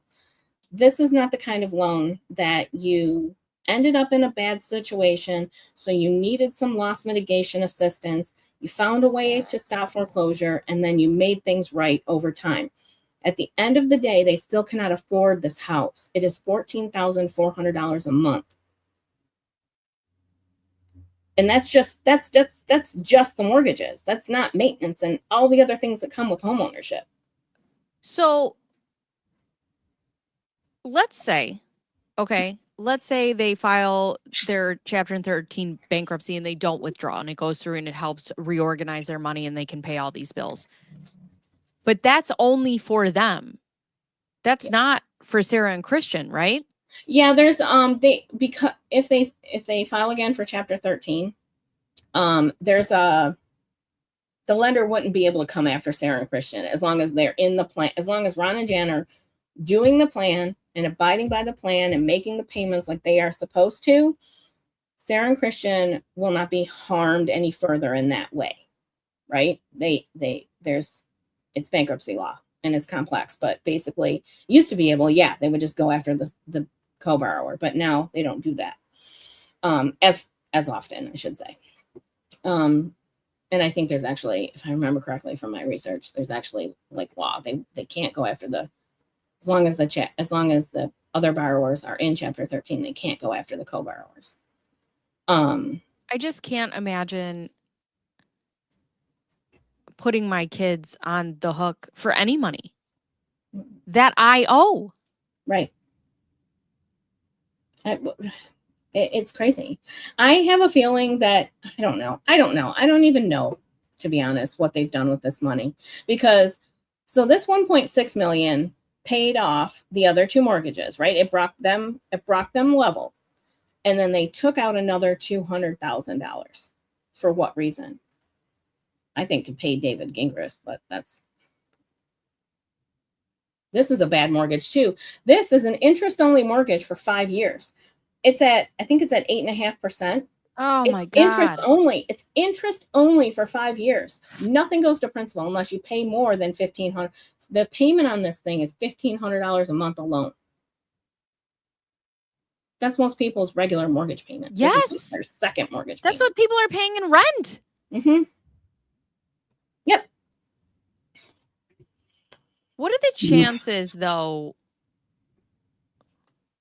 I guess I'm trying to look at this from a logical standpoint. There will be no. I need to make a T-shirt that says There needs to be no logic here. That's me. But I'm looking at, as a wife, I'm not sure me and my husband would sign on a loan with someone else unless there was something to benefit myself and my family, right? Yeah. So A, what would that be? And B,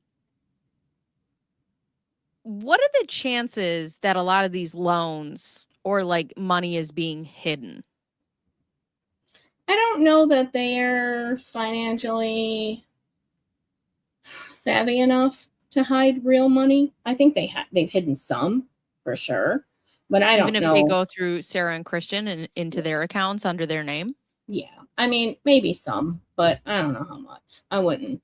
It's not a jackpot by any means, in my opinion. I think there's some financial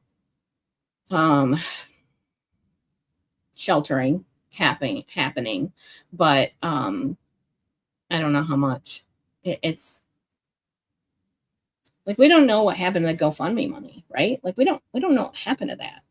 They were Yeah. not paying bills at the time they were collecting GoFundMe money. They weren't paying their mortgage. And what was their GoFundMe for? What the purpose of it? Mm-hmm. Well, it said medical expenses, and then it's like basically they walked that back a little bit and changed it to Bruce will know exactly, but they changed it to say like the to help with the expenses that come with being sick or some shit like that, whatever. I have it pulled up right here. It's a bunch of pictures of Ron Owens. They have raised $136,000, Yep. $136,703,000. Yep. And then it talks about him, and he's a great person. Today, Ron is facing profound challenges after living with Parkinson's disease for 23 years. His health battles. What's interesting to me too is, do these guys not? What is the insurance deal? Oh, I'm sure you saw how much he's making. I'm sure he's got, from what we've been told, he's got an excellent. Somebody had said or speculated that he had an insurance that would pay 100% of his bills. I highly doubt that. I don't. Like, come on, they're borrowing so much. They're borrowing payday loans on their house. No, but I just mean his medical expenses. Somebody was like, he's got a great insurance. Oh yeah, I'm sorry. Yes. I thought you meant bills. No. I absolutely believe he has an excellent health plan. I absolutely believe that. So like in their bankruptcy filing, we saw very little medical debt. Very little medical debt. Also, I love that strategically in all of these pictures of Ron Owens, there's also 2 pictures of Laura Owens. Yeah. Not any of Jan and not any of Sarah. Right. Right. Yeah. Yeah. Rich said he had the Cadillac insurance with his Screen Actors Guild. Okay. Yeah. I believe that they have a good health plan. Because again, we see even with their credit card debt, it doesn't say if I'm claiming financial ruin because of medical reasons, right? I'm just going to close this window. If I'm claiming financial ruin from medical expenses, then I am going to list some of my credit card debt as medical expenses, right? Like I owe Bank of America, it says $29,000. I'm going to say I paid off some medical debt with that. But this just literally every credit card says miscellaneous purchases on credit. There's a very little medical debt. Matter of fact, where's my little sheet here? Hold on. I have it broken down.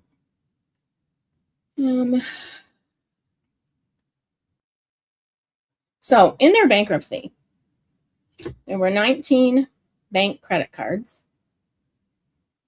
Absorb that number for a minute. 19 credit cards. And these were not small credit cards. Some of them were, well, most of them were over $50,000. A lot of them were over $50,000. It's a lot of money. Why are we still giving people money? I pay all my bills. Give me money. Right. Just give it to me. Yeah. Utility accounts. They didn't pay their state income taxes. We had 6 medical debt accounts, including Cherry and Care Credit. You want to know what pisses me off about this besides everything? All right, let me tell you a little ditty, okay? We had a couple of friends who were, this guy was running his business and he's like, I have this accountant who does great work. And I'm like, all right, cool. Got an accountant. Email him all the papers. Great. 6 months later, the IRS comes knocking and they're like, you owe us $13,000. And I go, I'm sorry, for what? So I call the IRS and he's like, you owe us $13,000. He said, because this amount of money was not put in your taxes. I was working on television at the time. They gave me a W-9. Yeah. It was a good amount of money. This guy didn't add it in. Our accountant did not add it into the taxes. And now I'm pissed. So I'm talking to the guy at the IRS and I'm like, okay, so we have to, I mean, granted, we had to pay for our taxes. But then we also got slammed with fees and interest and penalties. Yeah. Yes, interest and penalties. So I was talking to the guy with the IRS and I'm like, I have the proof right here. I did send it in the email. It was all in the emails. It was all electronic. And he's like, listen, he's like, I probably shouldn't tell you this. He's like, but you're going to have to end up paying this back. He's like, I would try to take that guy to small claims court. He's like, because that's ridiculous. And I was in tears. Yep. Tears. So, I mean, luckily we had the money set aside because, I had made the money. We just didn't think we had to pay it back in taxes or whatever because we had a fucking accountant. I call this guy. This guy's like, you didn't send me that.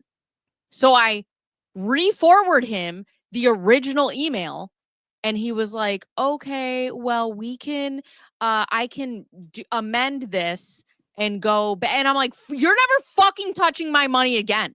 I'm like, I want the interest and the penalties and all this. And I'm like, I'm going to go to a fucking lawyer and I'm going to blah, whatever. I ended up doing nothing.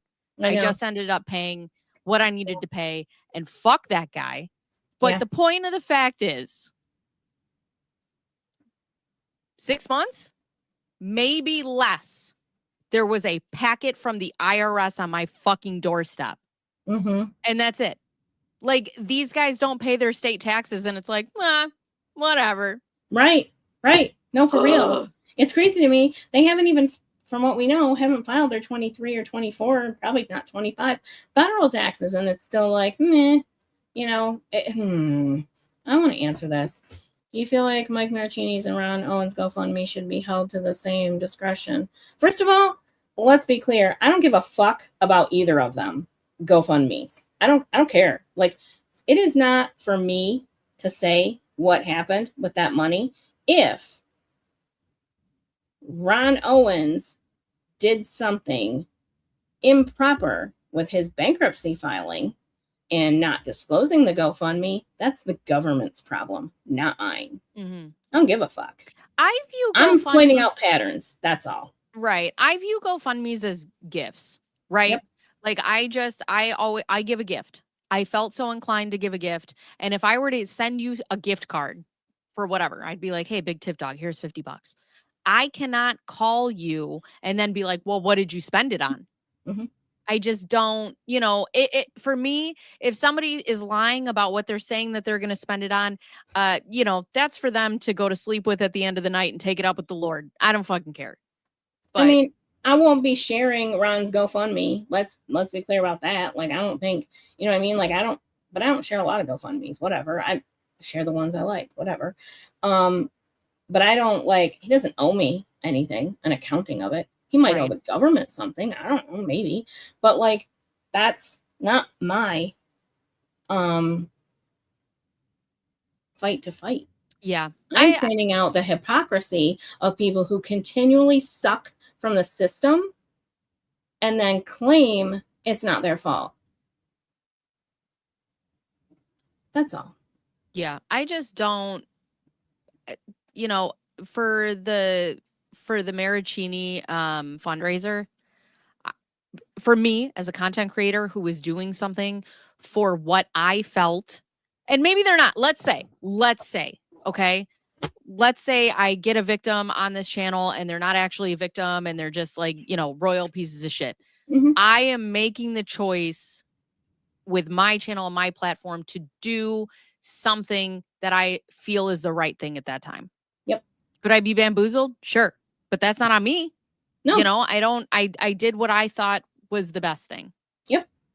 And I will still, point out that every victim in this case is in the red in terms of what they've lost versus what they'll ever recover from anything. So I point that out in terms of them not disclosing the GoFundMe, in terms of it being in my opinion not proper for a bankruptcy filing. Here's the deal. If this setup for this bankruptcy was proper, you could see how somebody would try to solve a problem. I'm in this medical debt. I need to set up a GoFundMe to try to recover from this medical debt. Oops, that didn't work. I'm still in financial trouble. Now I need to file bankruptcy. As long as you explain all that right out to the government, who you owe that responsibility to for disclosure, it's legitimate. There's no reason not to disclose it. It's a legitimate thing. It's a scenario that makes sense because our health system sucks and people pay for things But this family has a very interesting history with documentation. Yeah. And money. And babies. And so do I believe that somebody who took out $600,000 in debt needed a GoFundMe 6 months later, a year later, however long it was? No, I don't. So that's my criticism of it. And again, it's just still not my business because whoever donated, that was their choice. Just like Sarah and Christian, yeah, I feel bad for them, but they signed those mortgages. They agreed to it. They took, and they are adults. Sarah, I think, is almost 38 years old, maybe 38 years old now. She's a full-grown adult with a family. She understands the consequences of this stuff, in my opinion. So, yeah, it sucks, but that's the consequences of that reality, right? Yeah. I mean, less than Sarah and Christian as a parent is Jan. How do you do this? Yeah, exactly. It blows my mind. So we had, like I said, 6 medical debt accounts, including Cherry and Care Credit, which could be equine related. It could be horse related or pet related. I don't know. The Cherry Tech? Yeah, there was a Cherry. It didn't say Cherry Tech. It said Cherry, but yeah. Okay, because Cherry Tech was the cool sculpting and Botox. I know. Yes. And maybe HCG. There were 4 payday style loans. Like not mortgages, just regular like hard money payday. Oh my God. As recently as they filed for bankruptcy August 14th, I think, of 25. One of those loans was taken out in April. Like, come on. A storage facility in San Francisco and a brother who she owed $176,000 to. For what? Oh God, we have to set up a whole different stream for the probate stuff. She borrowed from him. She borrowed money from him. Oh God, we didn't even get into that. So as they are taking out all these mortgages on the Scottsdale house, she's also emailing her brother. Oh, do you want to read the emails? Emailing her brother. Girl, I'm so fucking tired. Emailing her brother and we're gonna find it. And begging him for loans. It is insane. I know, like, listen, for anybody who doesn't think that $20,000 a month or, $950,000 a month or a year is, or on a mortgage, I'm sorry, is a lot. Some of y'all may never have been broke. Okay. I don't care. I could be making $1 million a year. There is no way that I would never understand what it's like to be broke. And that's the thing with these people, Ron Owens and Jan Owens. The fact that you can make $21,000 a month and still have no idea what to do with it is insane to me. Mhm. Why are you taking out payday loans? What are you doing? I know my mother-in-law is in the chat. Just know if you ask me to sign on your $1.5 million equity that you're trying to take out of your house or bad pay loans, no. I'll squirt you with a squirt bottle. Yeah. So during this time, from October of 21 through February of 23, she borrowed $60,000 from her brother. Oh my God. Yeah. Plus interest. Let's read these emails because they're fun. Hold on, let me find them real quick. I think they're at the end. The way he the way they were attached. Oops, let's not show that. The way they were attached to this is, I don't love it. Oh, here we go. Another request. Oh God, hold on. Let me just real quick. Sorry guys, I'm not trying to make y'all dizzy, I swear. But the way these emails were attached, it was like in this weird format. Okay, here we go. Justin's for BaconBearzz mother-in-law. God damn it, Bruce. I'm getting a squirt bottle for you too. Let's go backwards. We have to read them backwards. So hold on here. Where's the... Oh, don't murder me. Listen, as somebody who's not rich, I am so tired of stupid rich people. It bothers me. It's frustrating. It bothers me. It's very frustrating. Is it in the probate stuff? Hold on. I know I have more emails than this. Bear with me. We're gonna... Hold on. It might be in the... I don't want Hairpit is too smart. I don't want it to be in the probate stuff, but it's going to be, I bet you. It was May of 25. Hold on. So at the time they opened their GoFundMe, Jan took her brother to court to reopen their mother's probate.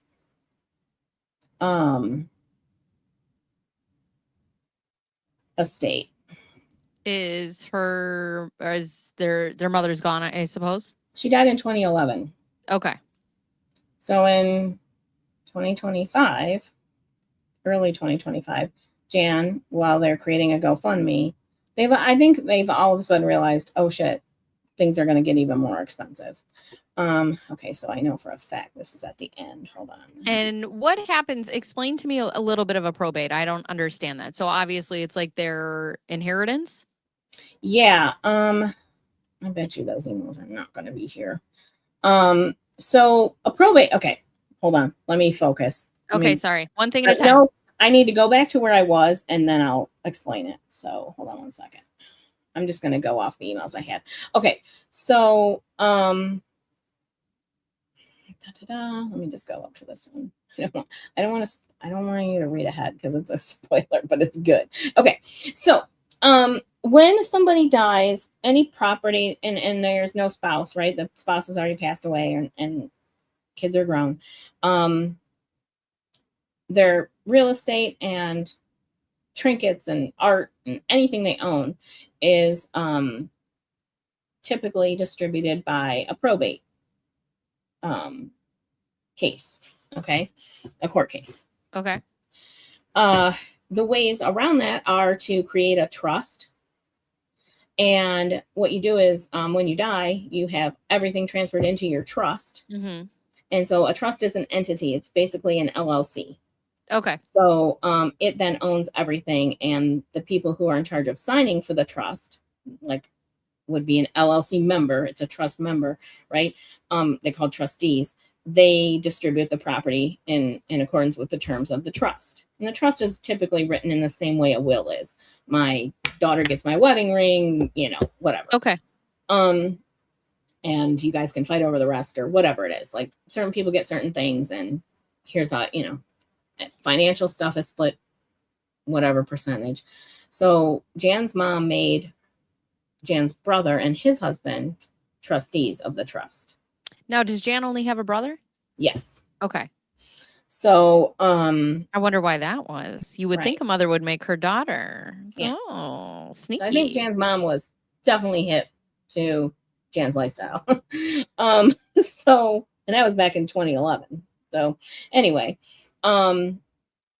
the probate case gets opened for basically for administrative purposes, basically to say, okay, everything that she owned, her name was Elizabeth, I think, everything that she owned went to her trust. So the probate case doesn't exist anymore. It's closed, right?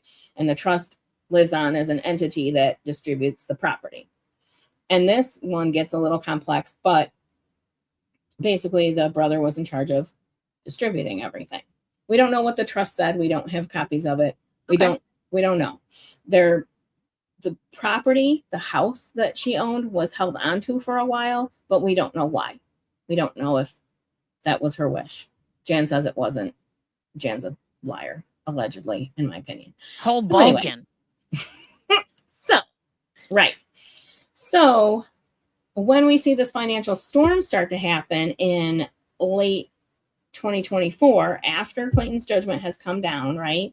And as the criminal case is building against Laura right before the raid, and we see in the bankruptcy history documents that they stopped paying their bills, right? They hadn't been making payments on their bills. Then we see a GoFundMe. Then we see Jan sue her brother for what she thinks she didn't get out of the probate. At the same time, what she thinks she didn't get in 2025. Yeah, it's insane. We will do a stream on it because it's literally the most insane document that we've read. A lot of insane documents. This document is insane. Well, if your mom died in 2011, wouldn't you know what you didn't get by 2013? Right. At least. Just like, oh God. Okay, so she would play games with him. She would say, "You send me my stuff." Like, she wanted him to ship everything to her. But not thinking, okay, if he agreed to ship everything to her, then that just takes away money from the trust because the trust would pay to do that. Right. It's not your... Anyway, she's so unreasonable. She played games. She said she didn't know where he ended up, when they sold the house, he had to put everything in storage. Because I think he was just holding on to the house to try to like get her to come get her stuff for part of it. And they ended up selling the house, so he had to put everything in like temperature controlled storage because it's artwork and shit. So then she says, well, you don't tell me where the storage was. But we have literal court documents that show that he told her where the storage was. He told her. So anyway, she decides that she is owed, and I shit you not, $590,000. She thinks he owes her. How much was in the probate originally? Do we know? The house and the maybe 500,000 total, maybe, including the house and all the artwork and furniture and all that, and bank accounts and all that. Yeah. Which she did get her portion of. Like the bank accounts, they distributed a bank account. It had 250,000 in it. They paid that out at 50-50. Oh my God. It's just never enough. No, I know. Right. So that's what I'm saying. This could be a whole thing. So I did promise everybody I'd come back to it because the first time when it first came out, I skimmed it because it was so insane.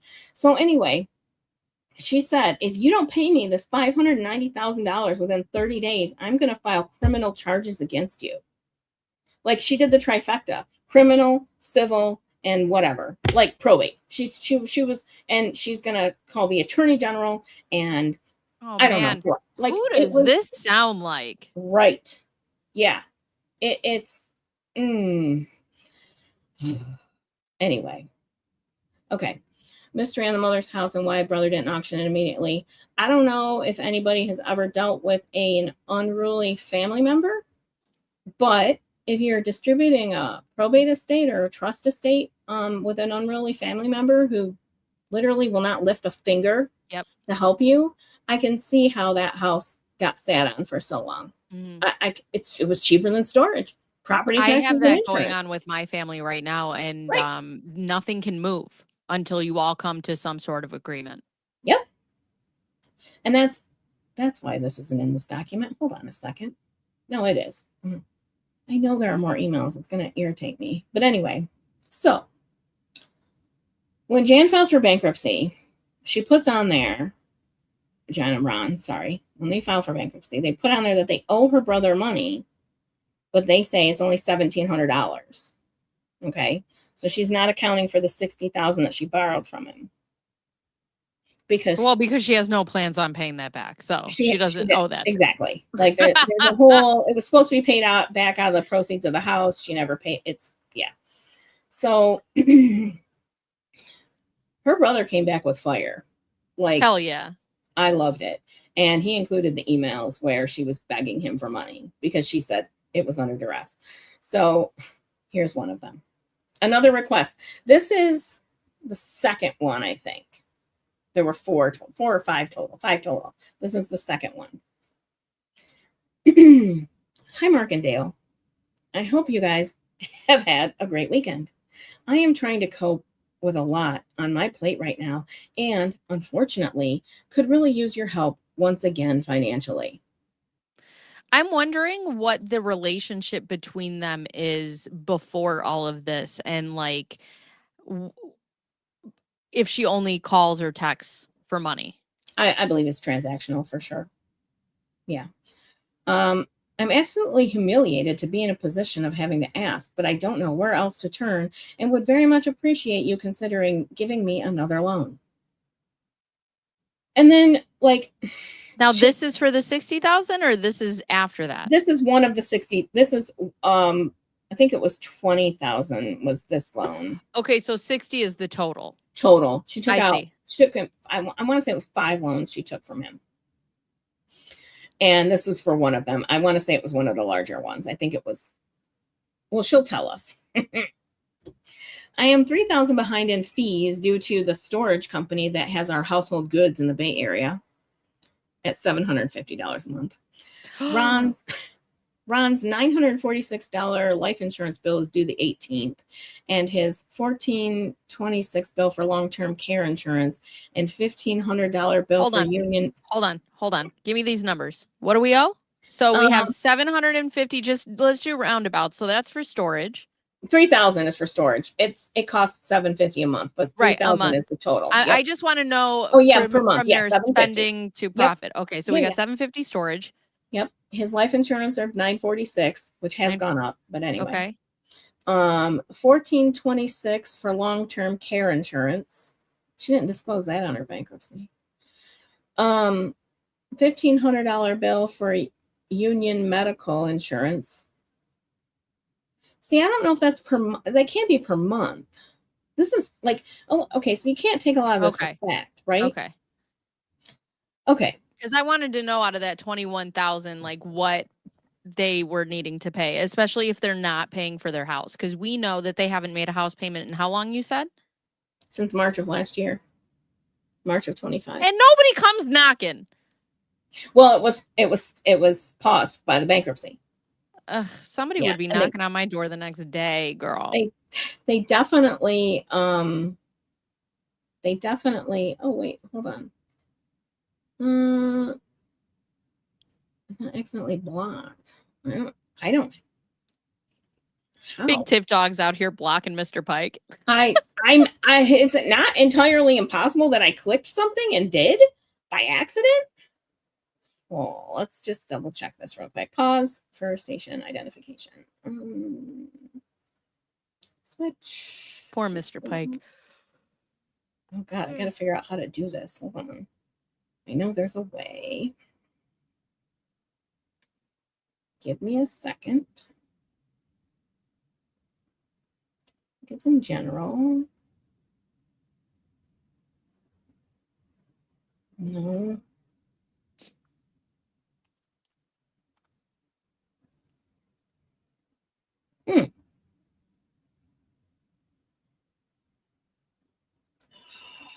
Give me a second. I know there's a way to do this. Hold on. Let me go to actual YouTube. Do you want to read this while I do that? Yeah.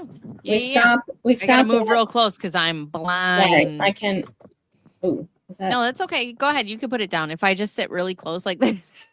Well, this is better too. People will be able to see it. I don't know how to get it like full screen. So will that work?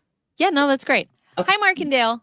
I hope you guys have had a great weekend. I'm trying to cope with a lot on my plate right now because my daughter sucks. And unfortunately, I could really use your help once again financially.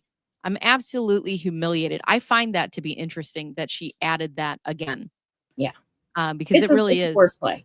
about, yeah. Well, and it is really all about how they look all the time. Yep. 100%. I'm absolutely humiliated to be in a position of having to ask, but I don't know where else to turn and would very much appreciate you considering giving me another loan. And I don't know where else to turn because you have taken out every possible loan that you could take out. I am sorry. There's that. I'm $3,000 behind in fees due to the storage company that has our household goods in the Bay Area. Ron's $946 life insurance bill is due on the 18th, and his $1,426 bill for long-term care insurance and $1,500 bill for union medical insurance are due as well. I'm fighting a $5,000 bill for a biopsy he had, which was regrettably performed by an out-of-network lab. I'm also doing battle with UCSF over a $1,000 medical bill, which our insurance covered and paid for, but not which UCSF contends was taken back. I'm hopeful to resolving things in my favor in those two cases. What is with this family in litigation? I know. But not sure what will happen. In the meantime, I have other expenses due, vet bills, and so I love that she puts the vet bills next to expenses for Laura. Right. Vet bills and some medical psychiatric expenses for Laura. You know what? Is she getting psychiatric care? Because that would be great. That would be great. Would be wonderful. Right. And the money is tighter than I like. Well, maybe you should ask your daughter to pay back some of the money she used for litigation. For litigating cases that don't need to exist. Right. More vocal fry, Wendy says. A pony that we had for sale left at 5:00 this morning for a trial for a potential lease or sale. We're receiving $5,000 to send her on a trial for a month. If the people who have her on trial decide to buy her, we'll receive another $41,000 after commissions. If they lease her, we'll get $20,000. I'm also anticipating several thousands in medical insurance reimbursements, which have been delayed since September. And we will have a pending legal action against a contractor on our property that will result in a payment of at least $34,000 to us. That's Rowan Horse, right? Yes, it is. Which I still need to get to. Hoboken. Additionally, Ron and I have combined income of about $19,000 a month in pension and Social Security. We also have the podcast, which is earning decent money from advertisers. Oh my God. I'm so sorry. Last night was the first good night of sleep that I've gotten because my son has been on some bullshit up at 2 a.m. Oh. $50,000 this year. I thought the podcast didn't make any money. Right. In which we are expected to do even better next year. Which I believe. I don't have any block users. I plan to look into the possibility of another home equity loan on our property, although I'm concerned about qualifying since Ron is no longer working. Anyway, in 2025, he wouldn't be working. When did he stop being on the radio? Well, there was a whole thing. I don't know, to be honest. I think it was 2020. I don't know. He went to this part-time gig where he only went on for a little bit a day for a while. I don't know. Okay. I don't pay so much attention to Ron, so I don't know for sure. He did some part-time work for a while. I think he was arguing with them and separating, but I don't think it was a settlement like that. But I mean, hey, it's just more money they pissed away if it was. So. Anyway, I hate to flood you with all these details, but I hope you can understand why I'm feeling anxious about all of this. If Ron had received I love that there's just no mention of what Laura is going through right now. Mm-hmm. To your brother that you're asking, if I was asking my sister for the sum of, $13,000, she would call me and be like, what is going on? Like, I need full explanation. Yeah. Anyways, hate to flood you with all these details, but I hope you can understand why I'm feeling anxious about all of this. If Ron had received the entire $60,000 settlement from KGO, I wouldn't be in this position. Well, in years past, he and I would have worked together to find a solution, as you have by taking out loans, as you have. However, since he's not working and is having some cognitive issues, it's up to me. I would very much appreciate another loan of $13,000, if that's at all possible. Please understand, I don't want to put you in a position that would cause any issues for you at all. I don't want this request to add stress to your relationship or your financial picture.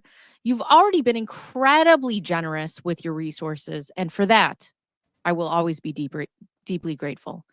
I can't thank you enough for even reading and considering this. And if you have any other ideas, I'd love to hear them. Love and hugs, sis. Yeah. Sis. I don't have any blocked members or users. There's like on this channel, I have nobody blocked. So I don't know what's going on. Mr. Pike's just having a day. I'm sorry. Okay. So yeah, like, first of all, $60,000 was not going to solve your problem, Jan. Sorry.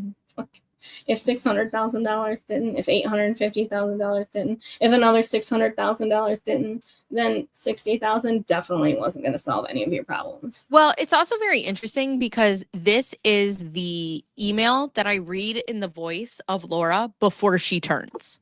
Have you heard Jan's voice? No. No, I've heard Jan's voice. Do you want to hear Jan's voice? Let me while we're talking about probate, let's hold on. Let's just play. I actually went. I found it. Hold on. Where's my? Let me go to my channel.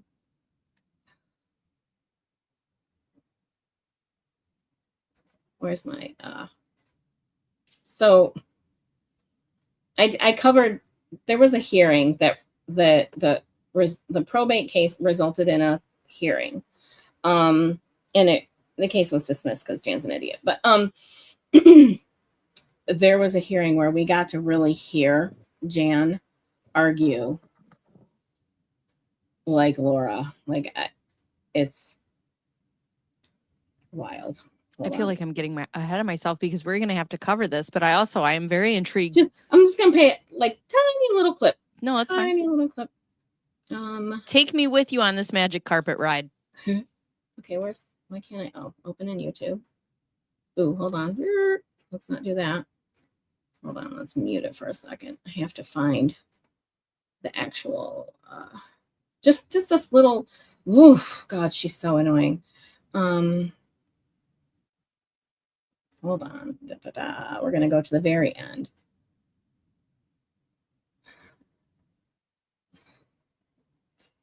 She's been told that she lost, that this case is not being reopened, okay? And she can't let it go. So she's like keeps bugging the judge and the other attorney about it. Because and laws don't they don't matter to her either. Right. Oh yeah, no. And you'll hear the judge finally catches on and he's like, okay, listen. Hold on. Let's see. Oops. Oh, can you hear that? No, I hear nothing. You can't hear that?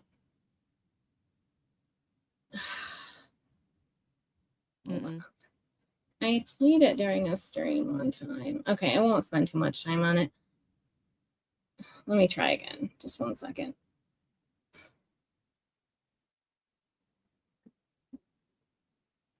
Did you hear that? Did you hear her? Oh, damn it. Okay. Oh, I'm dumb. Oh my God. I'm so dumb. Okay, it's fine. I know. Was your YouTube on mute? No, I didn't. Oh, that's what I do. I'm like, why can't I hear it? And then my YouTube's on mute. I didn't share my screen. So, hold on. Let's just back up.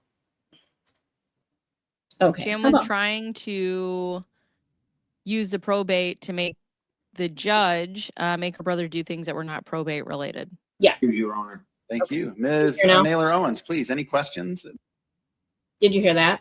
Yeah. Okay. that I can do my best to try to answer? Yes, given the fact that Mr. Thomas says that there were tax returns filed, would it be possible for me to get copies of those since I was not given them over the last 14 years?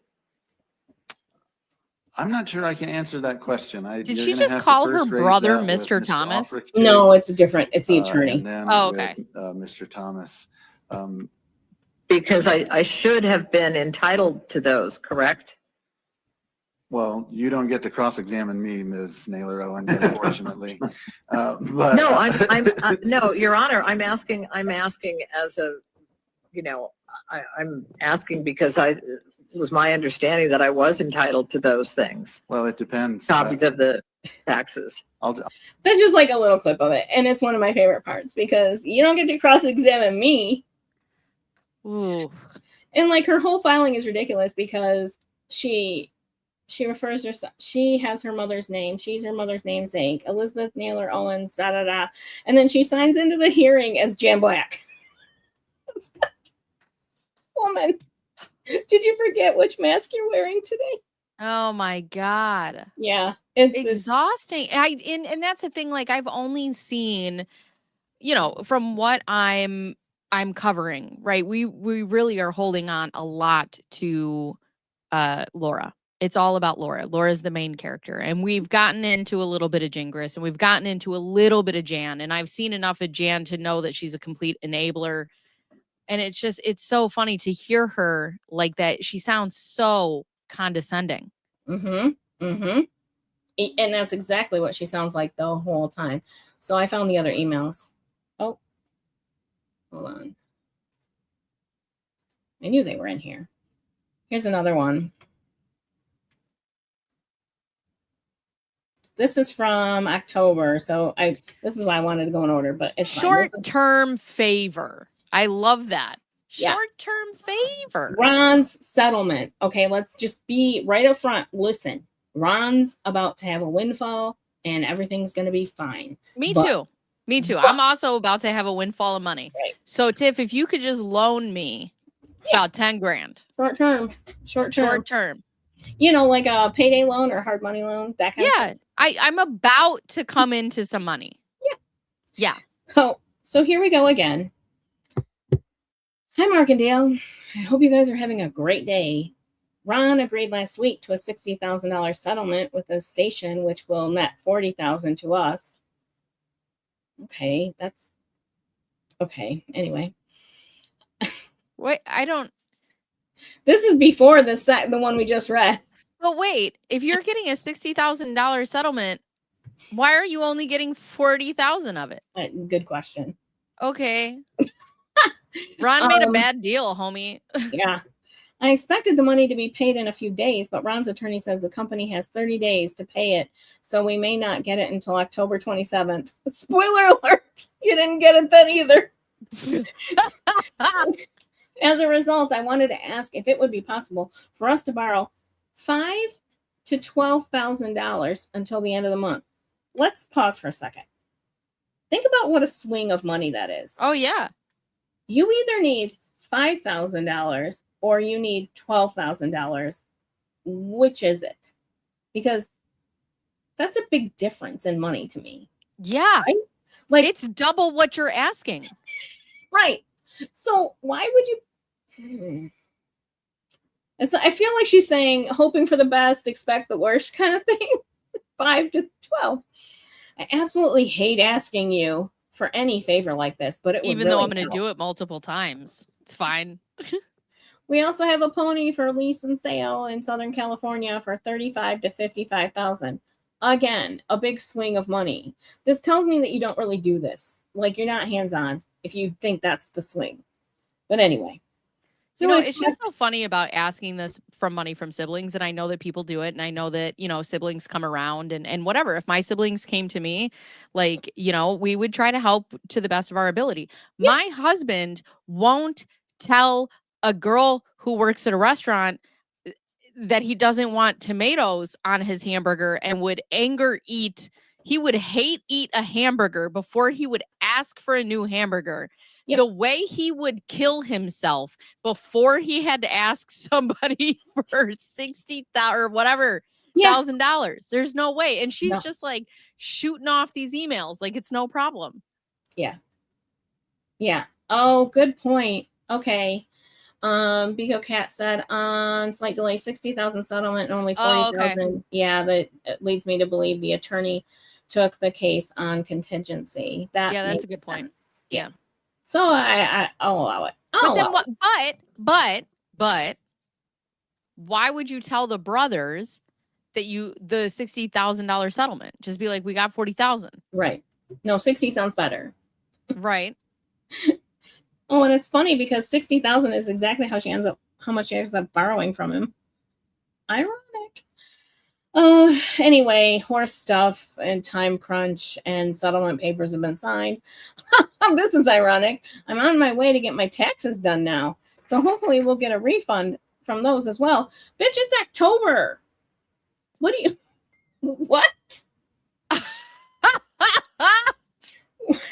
It's October 5th. Right. I'm on my way.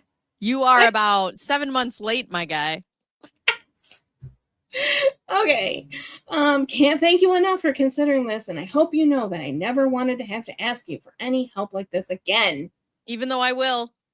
It's very possible the money will come sooner than the 27th, but I have some bills I'd like to pay. That's them. A good point. Fletcher Boy says quarterly filing. That's a good point. Okay. Yeah.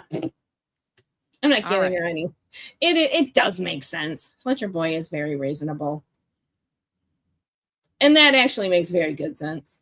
I don't believe she actually filed them, but it makes sense. I'm supposed to go do this. So. Right. I know we have more in here. Hold on. I know what they did. They interspersed the notes with the emails. Here we go. This one is. Bruce is saying justice for Mr. Bears. Never. We're not doing it. No justice. Oh, sorry. No sleep.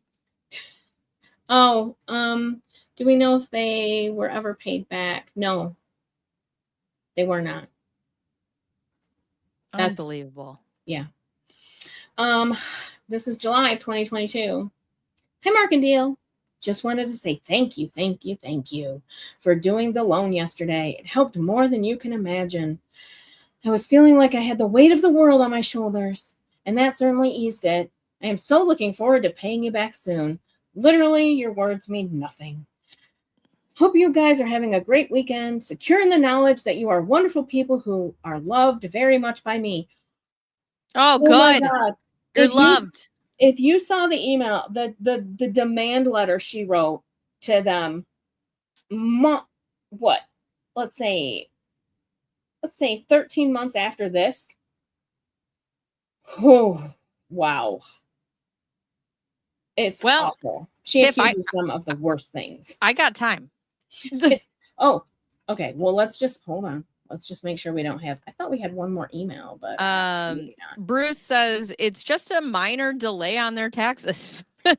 Just a minor. I love that. Okay, and Jack is here, and he says the emails show how much they intermingle business and personal finances. Yeah, 100%. Yeah. Okay, so. Yeah, they made this whole side agreement about paying it back. It was a whole thing. Oh. Okay, let's go to. My mother-in-law says if she filed an extension, October is in the time frame. Boo! Boo your logical answers. Stop it. We're not allowed to talk. We're not allowed to give them any leeway. No. Boo it's you. Probably true. It's probably true. The demand letter was cold. Let's go to. See how fast I can get. So thank God for Stephanie and telling the financial story on the podcast, because you can see how I can spiral into. That's fine. I have so many questions. I love that Brittany says steals money from her brother, burdens her daughter with a $1.8 million debt. What a peach. We love to see it. Okay, I gotta get to it here. She wrote, okay, so in October of 24, I think it was actually Halloween, yeah. Oh, you can't see it, duh. Add to stage. Okay, where is Hay Bales or Jen? I need to know. I know there's a way to make this scooch.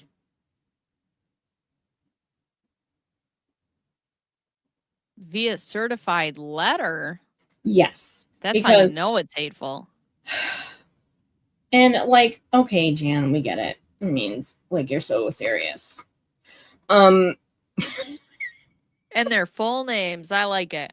like you don't put return receipt requested on the letter inside the envelope, dumbass. I also just love that the other emails were like, sis, and now we're using full government names. Yes. Final demand for compliance, accounting, and law enforcement involvement. So, I love it. I love it. okay, here we go. It is with profound sadness that I write this letter. Bet it's not. Bet it's not. I bet she's over there hate writing. Her keyboard's got smoke coming off of it. Oh, yeah. It has been nearly 13 years since my mother, Elizabeth Williams Naylor, passed on November 24th. Sorry, Mark. You're on your own. You know, I criticize her for this because I really feel like it would have punched harder if she would have said our mother. It would have punched harder. My mother is, whatever, Jan, you're a bitch. But like our mother has a little more punch to it. But anyway, since then, you, as co-trustees of her estate, were entrusted with the responsibility to honor her legacy, protect her wishes, and act with integrity. Chat GPT much with that trifecta? Your actions and omissions have been nothing short of devastating. Your daughter was SA'd by the Gilgo Beach In killer. Hoboken. And this has been devastating? Okay. The continued delay in distributing assets, your refusal to provide basic accounting, and blatant financial exploitation have impacted every corner of my life. Every. It wasn't impacting when I was asking you for money and when you gave me money. It wasn't impacting me then. But now it is. Oh, that 60,000 would have solved everything. Or 40,000, whatever. It would have solved everything. Over the years, you positioned yourselves as supportive, all while deflecting, delaying, and avoiding any meaningful discussion about the estate. They gave you money that you asked for. And they literally gave her this is 124 pages of their attorney saying, fuck everything, we're burning bridges, we're going to show you everything that you got. And she got everything she had asked for. Well, But and she also still this is in pretends. 2025. Like, no. Your mom died in 2011. Like, the cutoff should be 2015. You know what you got. You know what you didn't. Right. So yeah, Janice, I don't know how to say it. Cess Cheese says Janice spiraling because she is so desperate for money. 100%. That's what's happening. Okay, so it has become painfully clear that this was a calculated strategy to evade accountability and prolong your control over assets that rightfully belong to me. Instead of fulfilling your duties, you have systematically exploited your positions, creating a financial and emotional burden that is both unfair and illegal. I had to put my hair up for this. She's got to tie her hair back. I got her hoops down. Take her nails off. Let's go. Too much. Okay. Last year, so this is October of 24. Last year, amidst enormous personal challenges, I uncovered significant mismanagement of the estate and discrepancies in accounting. Bitch, who are you to talk about mismanagement of funds? What? I told you this letter is insane. Shut up. Oh, I came to you expecting some measure of acknowledgement and an assurance that these matters would be addressed. Instead, upon discovering that I was aware of these issues, you abruptly cut off all communication, showing a total disregard for me, M-, not only as a beneficiary, but also as your sister. That's not true. He gave you money. Right. Like, one of those loans was like far into 23. But anyway. The silence came at a time when you knew of my tremendous responsibilities and emotional strain. You knew that I was navigating hospice decisions, Ron's dying alert, for my husband, Ron, which is still the weirdest phrasing to me. Hold on a second, though. And I'm going to say this, and this is going to be It's very fine. cold and very Say it. callous. Okay. Your financial woes, as my sibling, your financial woes and the decisions you have made for your life are not my responsibility. If I choose to help you, that's one thing. But just because you made these decisions and you got yourself into a bit of a pickle, that's not my cross to bear. Nope. Everybody. Ron ain't in hospice. No, he's not. But whatever. I think he was in a facility. I think it was like a rehab facility. I shattered my leg last year, and I was in a facility. Like, I was in the hospital for a month. That's a thing. You can, but hospice, no. You don't technically go in and out of hospice that much, I don't think. I do have to tell you, my stepdad was dying in 2007, and they were like, come say goodbye. And I was like, and he had been in and out of things so much. I remember he was on a ventilator and he was asleep, or at least I thought he was asleep, like in a coma, and he had the breathing tube. And I went in there and I'm like, listen, either you die this time or you come out. Like, I'm done with this shit. Like, I'm so fucking tired. I was like 20. And I remember he came out and yeah, it's I'm like, you're the only person who I've ever seen go on a hospice and come back out. Like, what the fuck? Yeah. My poor grandma. Oh gosh. We spent the night, like, when she was really dying, we spent the night in her hospital room just waiting for it to happen. And she would like stop breathing. And then all of a sudden, like, I'd get just close enough to check on her and she'd go, Grandma, just go, for the love of God, please. It's You're bullshit. killing me. I know. Yeah. Okay. So, also, who says, like, the way you knew that I was navigating hospice decisions for my husband, Ron.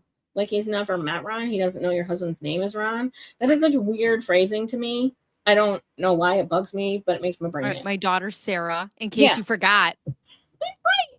Because we never come see you unless we need money.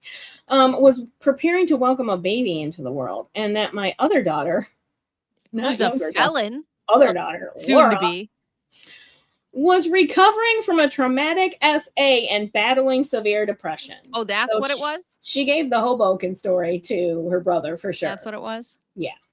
I will bet you Mark has that email, but he was nice enough not to share it. In light of these burdens, I had expected your support, or at the very least, acknowledgement. Instead, you chose to withhold assets that could have provided comfort and stability. He gave you money. Right. He gave you his own money. That is not mere neglect. It is calculated, here we go, trifecta, willful, and utterly indifferent to the impact on me, in addition to being disrespectful to the memory and wishes of my parents. My parents. For years, you portrayed yourselves as supportive while dodging any real discussion about the estate. Now it is clear that this facade served only to evade accountability and maintain control over my rightful inheritance. Okay. You know when she says my parents, it's like when you're 8 and you're like, you were adopted. That's what she's doing, but at 50. Yes. Right. You're adopted. Fuck you, Mark. Right. My parents. And also maintain control over her rightful inheritance. You, again, borrowed money from them. But okay. The actions you have taken and those you failed to take go far beyond incompetence. They amount to criminal behavior in the form of theft, fraud, and financial exploitation. Trifecta. Is that, are those Laura's charges or? Are you talking about Arizona? Right. Since we're talking about form of theft, fraud, and financial exploitation, that sounds awfully familiar, Jan. Did you get some ideas when you talked to the investigators? Yeah. This letter serves as a final demand for immediate compliance under New Mexico law and the terms of the Elizabeth Williams Naylor Protective Living Trust and Last Will and Testament. First of all, it's no longer a living trust when you die. It's an irrevocable trust, but I don't think the word protective is in there either. But anyway, what law, Jan? Oh, she'll tell us. Given the flagrant disregard for fiduciary duties and your refusal to engage in mediation or arbitration, which they did, I am left with no choice but to take all necessary legal measures to secure what is mine. If you fail to meet the following demands, so this feels like a threat. Within the timeframes listed below, I will initiate criminal investigations, contact the New Mexico Attorney General, and pursue a full probate reopening to address these breaches. Trifecta. And also, you don't get to initiate criminal investigations. Right. You're Right. not Julie Matta. You're not Julie Matta. Also, I wish he would have just responded to this whole thing with K. Okay. Got it. Compliance with these demands will only delay immediate law enforcement involvement and will not alter my right to reopen probate or pursue further civil actions. Okay. This is my biggest problem with this entire fucking letter. Because why would he comply if you're going to do those same things anyway? Why? What are you? Go get him. Wait. Go get him. Like, if I pay you money, you're still going to come after me. So why would I pay you money? Any attempt to delay or request repayment of predatory loans in light of these demands will not affect that timeline, the timeline specified in this letter. She calls them predatory loans. Okay, this is very long and we won't be able to get through all of it. But like, she literally just bolds everything that. So she's got all these. Oh God. She tries to say that their agreement to pay back the $60,000 is illegal. She might half be right. I don't think for the reasons she thinks she's right, but she might half be right about at least the fact that she didn't have to. She ended up getting out of paying it from when they sold the house because they wouldn't let her sell the house that way. So they had to make this side agreement. It's very complex. It doesn't matter. She's right about a portion of that, but she still has to pay it back. She still signed notes. She signed 5 promissory notes. She owes the money. She just doesn't owe it out of the sale proceeds. Okay. Anyway, she doesn't. Okay, she's trying to say the trust broke the spendthrift clause rule, but they didn't because they loaned her their personal money. And they just said, hey, once we shake everything out, you can pay us back then. So you don't have to pay us back with your own money. You can just wait until we sell the house and you'll have money and you can pay us back then. That's what they were doing. They were trying to be nice. And she's saying it was a violation. Whatever. Imagine lending someone money. I would be like, you could suck a fart straight out of my butt. I'm going to lend you money. And then you're going to be like, this is in violation of whatever law. But you know what? Eat shit and die. That's what I would send back. Right. I mean,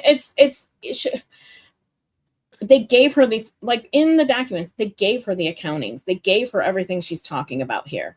So hold on, let's just go back. She also thinks that she was owed money for the house didn't. Okay. The house could have made more money if they would have sold it sooner. I disagree with that as far as property values go. She says they undersold it just to spite her. I disagree with that. She wants a full appraisal of every single asset in the estate. I don't know why. I don't know who she thinks is paying for that. But if the trust owns a bunch of property and then an appraisal has to be done, then it's paid for by the trust, which takes money away from you. Idiot. Idiot. Taxes. Okay, I want to get to the part that, because she threatens all this crap and it's so stupid and her math is stupid and I can't stand it. And she uses like what is this? Hold on, where'd it go? There's like these weird websites she quotes. Air DNA. Like all these weird websites she quotes for values. Like, okay, but Jan, over a period, 2,200. What is bare DNA? It's like if they would have, she's saying if they would have rented the house out over the whole time, they would have made more money. Zumper? What's Zumper? Rental meter? Like Hold these on, are, let me see. What's Zumper? I don't know. Houses, don't wanna condos, know. and apartments for rent. Rental meter. Like, okay, how about you list some valid resources? How about you get a fucking job? Right. So she's trying to say she would have had a whole bunch of money. And like not just 50% of it. She wants the whole nut, whole thing. Okay, so let's get down to what she's really asking for. I hate that she keeps coding that bank account. So first installment total due within 10 days, $322,012.37.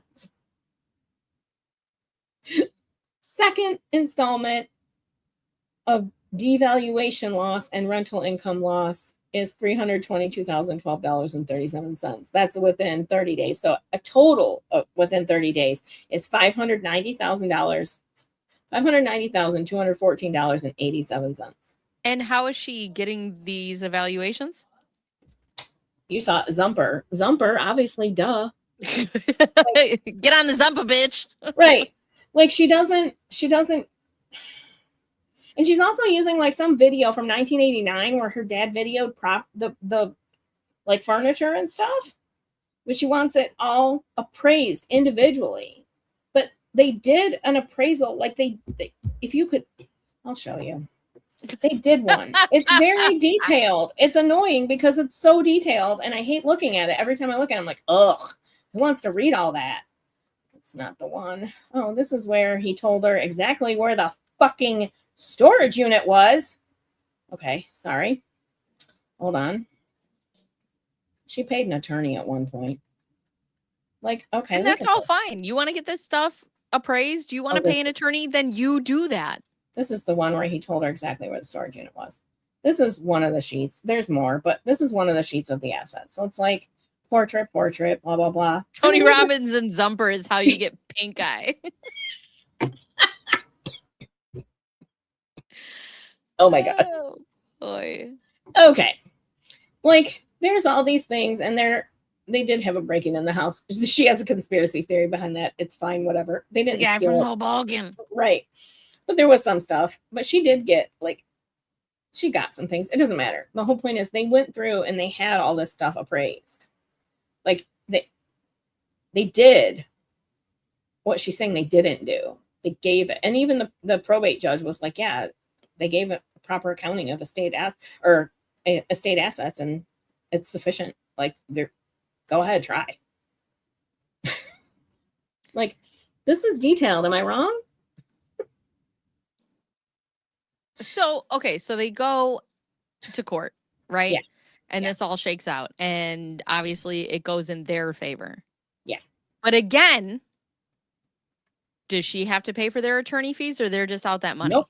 At the end, he says he's not going to award attorney's fees to anybody because the estate attorney did ask for it, or the trust, her brother's attorney asked for it, but the judge says no, he's not going to award attorney's fees. Blah blah blah.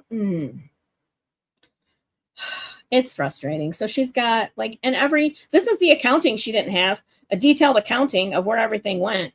But here's the loans: October, December, January, July, February.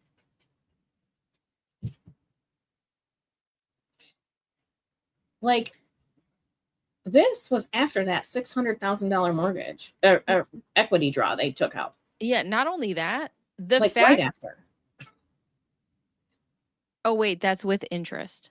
Yeah. No. Yes? Yeah, they did interest. They calculated interest. They so, should. Like, You want to take me to court? You can pay interest now. Mm-hmm. Yeah. Yep. It's so maddening. Like, it's so this is that whole letter, that demand letter is after in July. What did we read? July was the last one of 22. I love you, brother. Smooches, kisses, hugs. Right. Like- Sis. Yeah. All the Like, best, I'm sis. so glad I have you to give me this money until you don't give me any money anymore. Like, and there's no way, going back to the way that Zumper or whatever, there is no way. You would have to do a lot of math to figure out your net amount over time, especially over it was 2023, the house finally sold. So let's say 11, 12 years. It's not technically, it's 11 and a half years. Over 11 and a half years, you'd have to look at the market for each year. Like, it would take math and work to figure it out. It's not just, oh, this website says I should be making $2,200 a month on this property, so that's how much I'm owed for the last 11 and a half years. Do we know what the catalyst was for this? I believe this was that the probate reopening was a desperation move because it was, again, within days of the GoFundMe being But launched. I'm asking, did she send them like an email that was like, hey, you know, I need to borrow more money? And they were like, enough. Oh, I don't know. We don't know. No, the cutoff. No, we Right. don't know. Like, what prompted this? Okay, back up. I will say she started arguing with them. Oh, let me find it. She started arguing with them. Let's see if this is dated. God, she's so exhausting. This is like, I don't know, a 60-point list of things that, this is before the demand letter. She wrote them a letter saying the same things, but in more words. Okay. All these bitches do is talk. I know. And I'm a talker. I'm a Gemini. This is my job. And it's too much, girl. Too much. So this was July 14th of 23. Subject. Anyway. Nailer. So hold on. Oh, here we go with the house. But I want to get to the point about, so like, and this is the other thing. She forced them to change the title of the property out of the trust into just her name and her brother's name. And that screwed her on real estate taxes. But that's a hilarious side note. She says she found out when she was going to get a refinance, and she found out that this New Mexico house wasn't even in her name, because supposedly when she went to get a refinance on her Arizona property, the lender looked at what she owned in New Mexico. I highly doubt that's the case. But also, why would it be in her name if the trust was left to the brother? Good question. It shouldn't have been. I think he just did fine. Whatever. Here, let's do it this way. So, well, we can obviously see the pattern that in order to, and that's what Berkeley Farm said. I mean, they're 100% used to badgering people to get their own way, and it usually works. And that's the thing. When you look at how they interact with people, it's pure suffocation and overwhelming you with they're going to throw everything at you. Yep. And here's the one part As an Aquarius. Damn it, Bruce. Come on. I know there's a page in here. Hold on. I got to find the page. I have a screenshot of it. I know I do, because there's a page in here where we talk about Laura's involvement in all of this. Oh my God.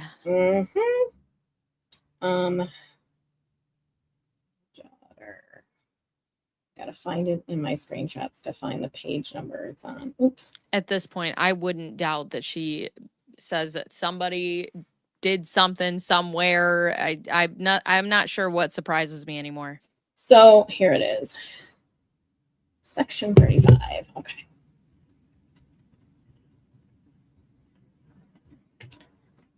So Colorado says, so this was a week or so after Lowe claimed to be pregnant by Clayton? Yeah. No, this Right? is 22-25. No, this letter here, that's an exhibit, and part of this filing is from 23. Oh, July right. Okay. Where she's really mad that the house didn't sell for what she thought it should sell for. So, Brittany. Laura got pregnant in a Zumper, girl. I like that. I'm so bad at putting the things on the screen. Sorry, guys. No, that's okay. Okay. So when she's arguing about how much the house is worth, Miss Owens' daughter, Laura, did exhaustive research and found many potential buyers online who were eager to see the Running Water Circle home and understood that they would need to offer at least $400,000 for it, since it was worth a minimum of $440,000 on real estate valuation sites. You know, but what's not appraised by a real estate agent. Right. Okay. And you know what's funny is 443,000, I want to say, or 45,000 is how much was in that money market account that Laura gave to Clayton as proof of funds. 440? It was 443, I think. 443, Wow. 445. Yeah, and the time is very suspicious to me. That's all I'll say. When told, this is where I love her brother a little bit. When told that his niece, Laura Owens, again, why are we labeling our family members, had lined up eager potential buyers who were ready to see the home and make offers, Mr. Naylor made it abundantly clear that he and Dr. Gunn would dress like hillbillies.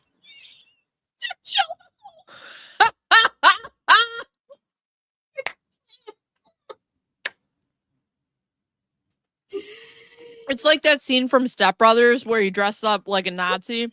Yes. And then the other brother's like dead in the tub. So, inexplicably, he said they would not dress up nor go out of their way to present themselves and the home in a favorable light. He said they had no intention of having the home cleaned for potential buyers, despite the fact that the ransacking, I never noticed you put that in quotes before, occurred a couple weeks before the home showings were lined up. So she even calls her own ransacking story quotes. Yeah, that is interesting. Anyway, yeah. Was she blaming them for the ransacking? Yeah. Okay. Of course it's not. Of course it's her fault. Moose Nut Zumper is the name of your new OnlyFans. Good Lord. Wait, where's 39 and 40? Hold on.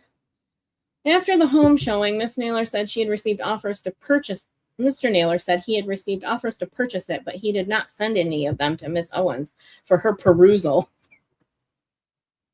I don't think he had to. He said there were no offers over $300,000, despite potential buyers having previously agreed with Miss Owens' daughter that they would not look at the home unless they understood its condition post-ransacking and were prepared to offer a minimum of $400,000. Okay, this is all fine and great. Where's the, like, do we have the text? Do we have the letters? Do we have the emails? Where's all the there's proof? No exhibits for that. Oh, again, we're just saying shit? Okay. He adamantly demanded that Miss Owens' daughter not have any further contact with any potential buyers, despite the fact that she had worked hard to vet them and develop trust with them. So all of this is happening right before Laura meets Clayton in the spring of 23. This was because the house sold in March of 23. Which would also be the time that they made that LLC. Yes. For their real estate business. Yes. Yeah. And she goes, oh, I love this. Surprisingly, Mr. Naylor said he didn't want to go back with counteroffers. Instead, he was belligerent, bullying, and intimidating, and repeatedly asking Miss Owens on the telephone to tell him the lowest amount she would accept. At one point, he screamed, "What is the lowest price you'll take?" Dude, your brother was nicer to you than I would have been. Do we have proof? Right. Well, that's the thing. No. Did they post any of this on the dark web? Right. Exactly. That's all I want to know.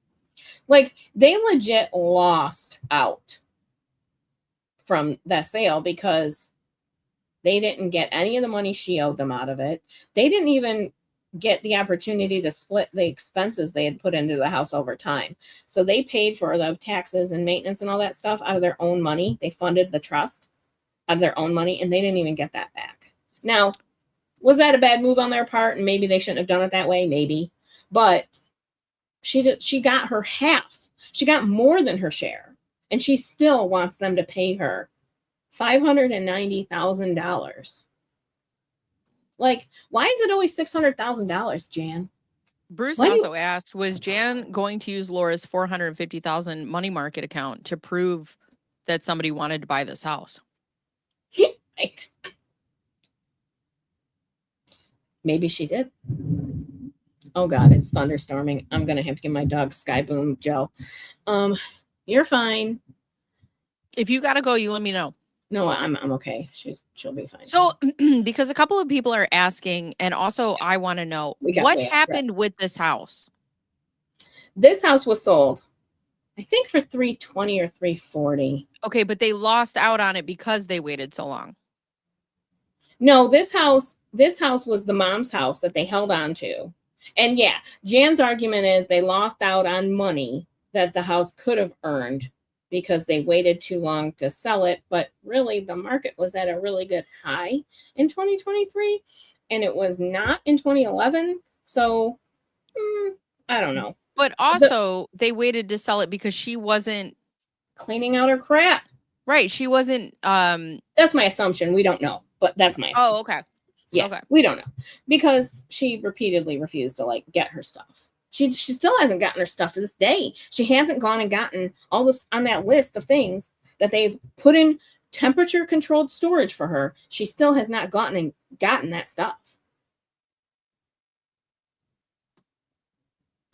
Or paid the storage fees, I'm sure. But I will bet you that they're probably, because I find them as non-confrontational, I think. I have no idea who they are. Well, it might really also be one of those things, everybody treats Jan like everybody treats Laura. Yeah. They walk on eggshells and they just do whatever she wants to do. So Seth She says, I think Jan had a point that the trustee didn't do a good job of maximizing the value of the property. I don't know, because there's so much that goes into it. I have so much goes into it, right? Like, again, all of the property was being held in that house. It was probably easy to hold on to. I don't know what the trust says. The trust could very possibly have language in it that says, you decide. Whatever the trustees feel is appropriate. Do it. Like, I don't know. I also know, or have seen, I should say, what it's like to deal with Liz, Jan, Black, Owens, Naylor, whatever. So I can see how time would drag out like that. I just can see it. I don't know. I think that he was, okay, so it says, is her brother paying storage fees? He was, as of the bankruptcy filing, he was still. Storage, that's a thing. Timmy the dog says, storage is expensive. Storage is expensive, especially temperature-controlled storage in New Mexico, right? Like, the trustee does have a fiduciary duty. I absolutely agree with that. That's what makes distributing assets in a family very difficult. Brittany wants to know, what's the theory around the ransacking? Do we know more about that? I mean, Jan, there was a theft and somebody broke in, ransacked, and left a can of Raid on the dining room table. Oh, Jan's no. very upset about that. And stole some, not everything. The foreshadowing of the raid on her home. Some things. And ransack the house. I don't know what ransacking means. She says she has the body cam. We tried to get it. They couldn't even find a report of it happening. I don't know. I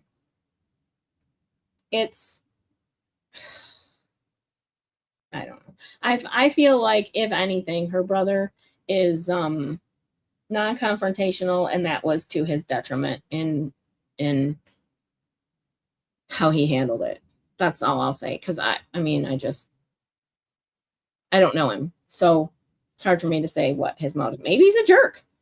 Right. Well, and that's what Bruce had said. It's weird to hold on to a house for 12 years and paying property taxes. Yeah. Maybe they had plans. Maybe they wanted to try to, buy Jan out of it, and then they could sell it or rent it or whatever, Well, the property taxes were $1,800 a year. So what's that? Oh, that's not a lot. It's $150 a month plus homeowners insurance would have been, well, I don't know. Jan says $5,000 a year. I don't know if she's right about that. Oh, maybe don't multiply it. That's going to be what? Why can't I math? I agree with this, 4 Amanda. 16. Back to the matter is Jan should have grabbed all of the belongings that were given to her. And then after a year, it should have been forfeited. Absolutely. Mm-hmm. Yeah. But he's still, like, I believe he's still paying for storage. I don't know, but I believe it. I just,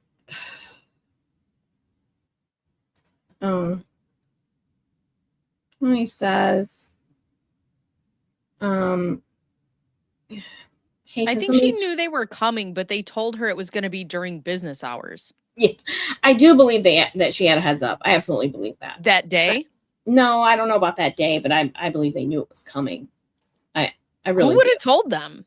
I don't know, like in a nefarious kind of way, even just like, hey, this is where we're at in our investigation, and you need to prepare for our next steps, maybe. It says APD doesn't really, Albuquerque PD doesn't really investigate burglary in my experience, or ransacking even. Yeah, exactly. And Brittany said maybe he was having a hard time letting go of his mom's house. People grieve differently. I do. I for real think he figured it was cheaper than storage. That's what I think. Yeah. I don't know. I really don't know. It's very difficult to know when we don't have the trust and we don't have the explanation behind it.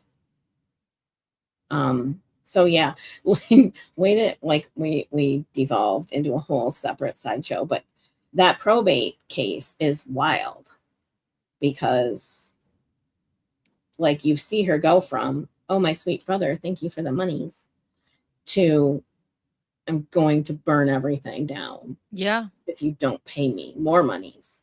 Well, it's funny. It's a pattern.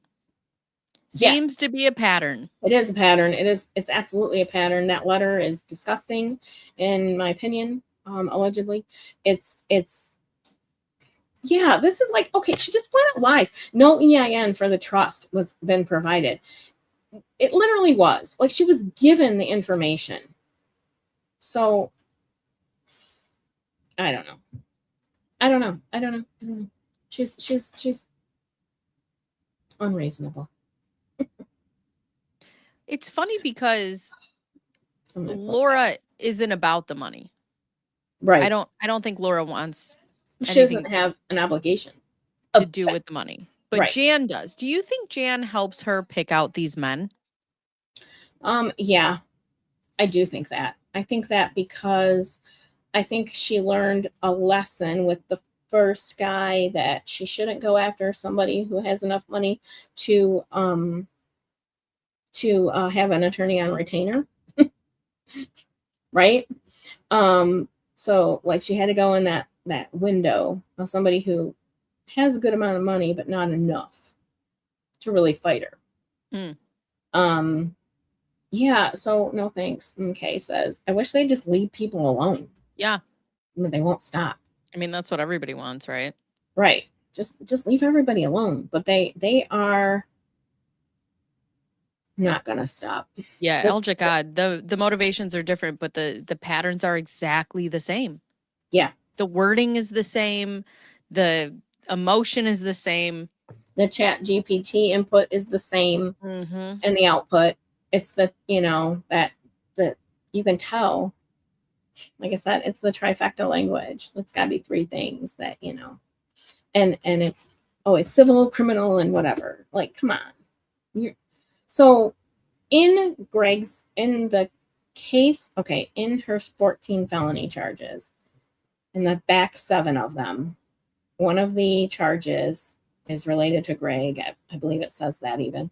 And it's theft by extortion to accuse of committing a crime.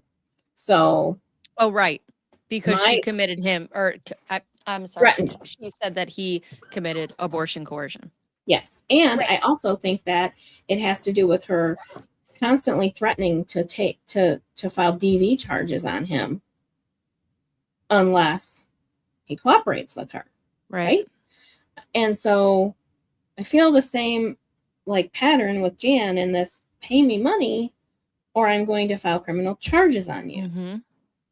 And it's too similar to not be coordinated. I don't know. It's wild to me. the way they behave. So yeah, I got way off track, but it's No, literally that's like okay. I mean, every I'm so interested. I didn't know anything about this. I didn't even get into Liz Max. Oh my God. So yeah, but we'll have to schedule these. Like we'll do. Yeah, we'll do these again when you have any updates, because it's such, that's the thing, is you're just like, okay, this is an exhausting case. And then there's just more and more and more and more, and it does not stop ever. No, it doesn't. And that's the problem, is that they haven't been stopped. They've been emboldened by a system that doesn't hold people accountable for this shit. And it's really gross. Like I said, I watch a lot of YouTube court stuff. I love court. I love court since I was 11. And I love that court's on YouTube, real court, not, and, I see people in comments and live chats and stuff, and they just they hammer people, defendants who are, like I said, accused of skip scanning and on all this stuff. And they're like, oh, everything's going up because all these people are skip scanning and stealing food and blah, blah, blah. Yeah. I worry more about this kind of stuff. Yeah.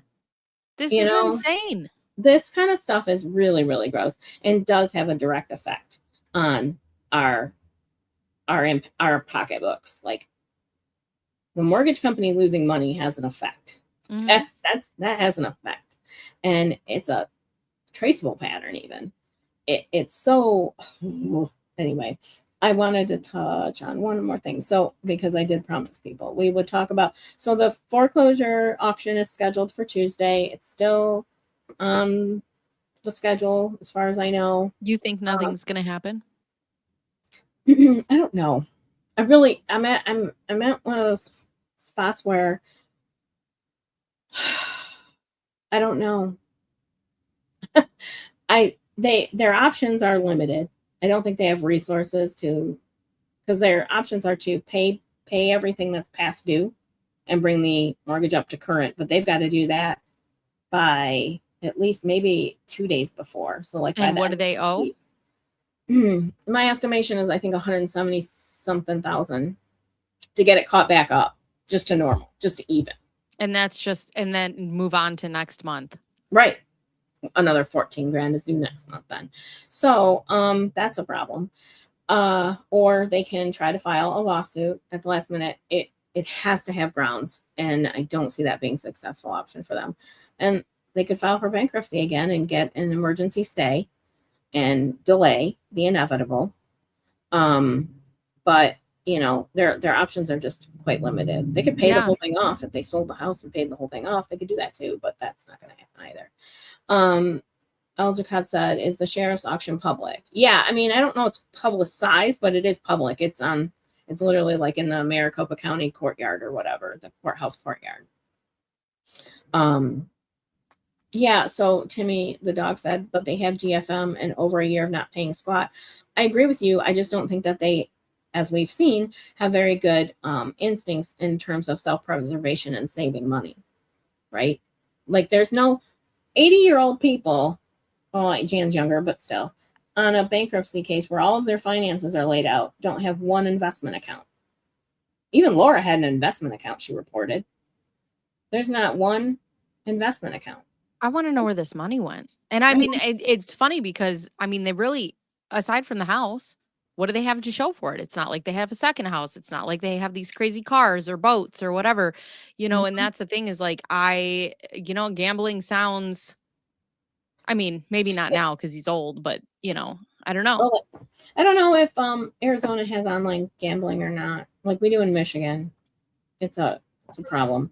But yeah, because you have to be, so if you do online gambling, like through Michigan, if you do online gambling, if you log into the casino, like they track your you have to be in the state. Your IP has to be coming from in the state. You can't be somewhere else. Online or iGaming is not legal in Arizona. Yeah. So, I mean, it have to be, in the dark web, I'm sure there's something, but yeah, I don't know. It doesn't make sense that this much money is gone and that there's nothing to show for it. And we haven't seemed to have learned any lessons whatsoever. I would love it would be hilarious if they were hiding money in one of the LLCs, but anyway, because that'll get caught. But Yeah, I mean, all of it has, unless they're hiding it with Sarah, right? All of it has to be pretty traceable. well, even if they are hiding with Sarah, it's still traceable. It's got to get to Sarah somehow, right? Unless they're doing it in cash. But if they file bankruptcy again and they've pulled massive amounts of cash out, they have to account for it. It'll be interesting if they file bankruptcy again. I will not hate it. I think it'll be even more eye-opening than the first one was. And so anyway, that's one of their options. It does come with severe limitations. It won't be like before. I think the stay period is shorter, and again, we're just delaying the inevitable. But DMN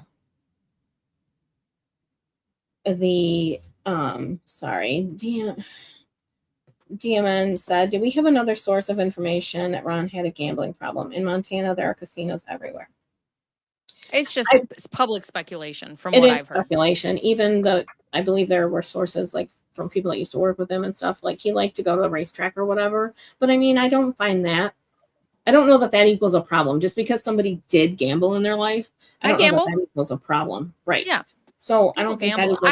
Where is the money? What do they have? I think this would make more sense if we saw them spending it on a more lavish home or cars or boats or new furniture, traveling or just any of that. And you don't see the amount of money that they're taking out and they're spending doesn't match the things that they have. Right. Oh, and that's it. So like I said, that's their options with it. It could very well be what they do. But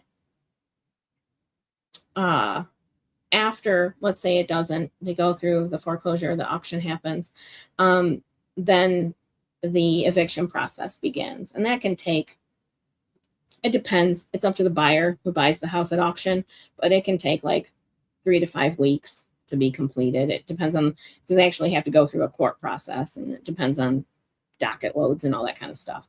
So we won't see them like get kicked out the next day, but there will be a move out period where they have to leave. And other people have asked before if the furniture is part of it, and it is not. They did buy the house furnished, but none of the furniture was leveraged on any of their mortgages or anything. So they own those things outright. They don't lose those as well. Yeah, all that credit card debt. So much credit card debt. Right. You have 19 credit cards. Hundreds of thousands of dollars in credit card debt. Right. What are you buying? One Bank of America was $170,000, I think. It was so what? Much money. It was so much money. It was so much money. Oh my God. Yeah. And they have been, it was so funny. It was like 3 weeks ago now, I think. Right before they filed bankruptcy last time, they had gotten a lawsuit from Chase for a credit card, a defaulted credit card. It was dismissed because of the bankruptcy, but now that the bankruptcy is closed, Chase has refiled the lawsuit. They did that about 3 weeks ago. And it was so funny because I was like, yeah, whatever. I never thought I'd get to a point where I'm like, meh, but there's so much. There's too much. There's too much with these people that this is like, yeah, okay. I don't think Chase will ever get their money, but they have to go through the paces to be able to write it off, and that's fine. The black card. His American Express. Good question. I can tell you. Hold on. It wasn't much. I was surprised by it actually, but I think with, I don't know. I think with American Express, don't you have to? I don't have an American Express.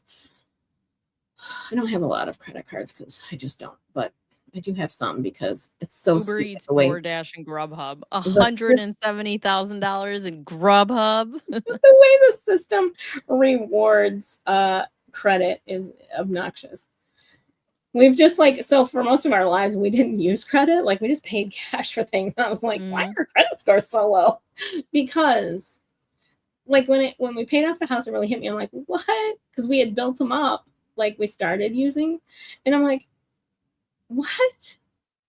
how is it that I have more money available to me now and my credit score went down? Yeah. It recovered and it was fine, but it was just like I knew it would go down a little bit, but 50 points was mind-blowing to me. Hold on. What was I looking for again? Holy shit. Losing a paternity case with Clayton does not result in having credit card debt of 50,000 or over 100,000. No. No, it does not. American Express. That's what I was looking for. Hold on.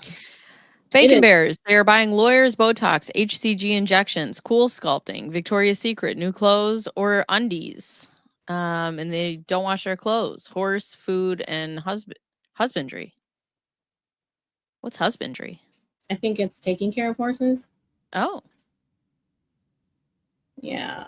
Hold on here. Let me find American Express. I can't. Let me tell you, if I had $170,000, you would see it in my bank account. And I'm going to sit on it, and that's where it's going to stay. Right. I just went through this with somebody. I was like, put your money in a money market account. Right. 50,000. Their American Express was 50,000. God bless. It's not, believe it or not, that's not much. That's not much. When it comes to this family, let me pull up my spreadsheet. Animal mating? Oh, is that what husbandry is? I guess. Okay, well, I don't think she did that. I don't know. But they don't pay trainers. The reason she blames all of these men is because they exposed all this fraud that they have been doing for so many years, says Special K. Old word for taking care of animals.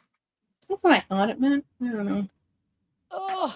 Okay, where is the G? It doesn't 50,000, like I said, was on the low side. Fucking credit card debt. Of theirs? Yeah. It was on the low side of their credit card debt. That was like, I shouldn't say low side. That was kind of the average amount. And then there were some that were a little bit lower and a lot that were higher. It's just crazy. It's just crazy. Oh, I know why I'm not finding it, because I'm not on the right goddamn part. Hold on. So anyway, like I said, we won't see them. Sorry, I'm behind on chat. We won't see them evicted immediately. It'll happen over time if the foreclosure goes through this time. You see, so in the foreclosure world, you'll see that though. You'll see a lot of people who will scrape to stop a foreclosure and just end up in the same exact spot. And I don't see how they won't end up in the same exact spot, because they can't afford that house. Like I said, normally your mortgage, your housing is supposed to be about 35% max of your total monthly income. Mm-hmm. And they're at 70% of their income is just for their house payments. Yeah. Do we know why Laura doesn't live on her own? Good question. I mean, I think she did for a while in San Francisco. Okay. I mean, she doesn't. Good question.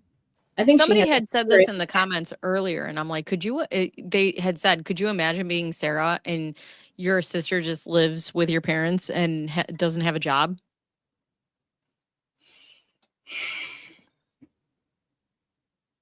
And now you're tied because your sister doesn't have a job or any credit. You're tied to $1.8 million because your parents have run their credit and their money into the ground. Yeah. And so she says, I'm sure her parents paid for her apartment in the marina. Yeah, I'm sure that's part of that. I'm sure that's part of that debt that was filed for bankruptcy. It's wild. Brittany wants to know, why do you think they moved to Arizona? So I think it was a cheaper move for them overall. San Francisco is hella expensive to live in. Mm-hmm. And being that they barely made it out, I don't think they could have afforded to live anywhere else in San Francisco. And I think my opinion is that it would have been embarrassing for them in their minds if they had to go to a low rent area Okay. or Because he's Ron Owens. right, who lives in the fancy row house, right? Right. So it would have, Arizona's like, oh, we're relocating entirely. And it's for Ron's health, so it makes sense. And here's what we did. Okay. And yeah, they did need a one story for Ron. I don't disagree with that. So Jane Jones said they moved to Arizona because they needed to get a place that wasn't 4 stories. They needed a one story for Ron and moved there for Laura to have horses on her property. Yeah, I think Okay. that all tracks. I think that all tracks. And I don't think they could have gotten that in San Francisco. God, there's no way they could have gotten that in San Francisco. Because it would, I don't even think that exists in San Francisco, that kind of property. But I'm sure it's in the upwards of tens of millions if it does with horses. Yeah. Yeah. I mean, I wonder, I'm going to Google that too. Like, what does it take to, what would it cost? What is one equestrian, what does Had an, somebody answer that before, but I don't remember the name. Yeah. RJ Wright says they also have a history as barn hoppers for moving barns and trainers frequently, so they needed new people to rip off. I don't disagree with that take at all. an equestrian jumping tournament can cost anywhere between 200 to over 5,000 per horse. Mm-hmm. And I mean, I think that's just that. That's not the trailering. That's not the training. That's not. That's my understanding is that it's in the thousands per competition. And I think it goes up based on how many like events you enroll in or whatever. I don't know. Yeah, I just, yeah, that's just the entrance fees. Yeah, exactly. Like, it's, oops, where'd it go? They had burned all their bridges in SF. I don't disagree with that either. I think there's lots of reasons that they moved, and it's with them, it's status. It's hard to have influence and intimidation over people when they start to lose respect for you. Although I don't know, some of these people are diehards, man. At least the ones commenting on Ron's Facebook, they're diehards for him. They're so sorry his daughter is going through this and being targeted like this, and it's insane. Is that a joke? How do I see that? We've got links to Ron's Facebook somewhere. Yeah, I'm not on Facebook. If you just, yeah, that's the hard thing. He posts, like, she wrote a Medium blog about. Are you sure it's him? Oh no, it's probably her or Jan. I'm sure. I do think Ron was posting at some point, but I don't think he is anymore. Yeah. All right. So I got a post from 1 day ago. And so there, 1 day ago, I didn't even remember.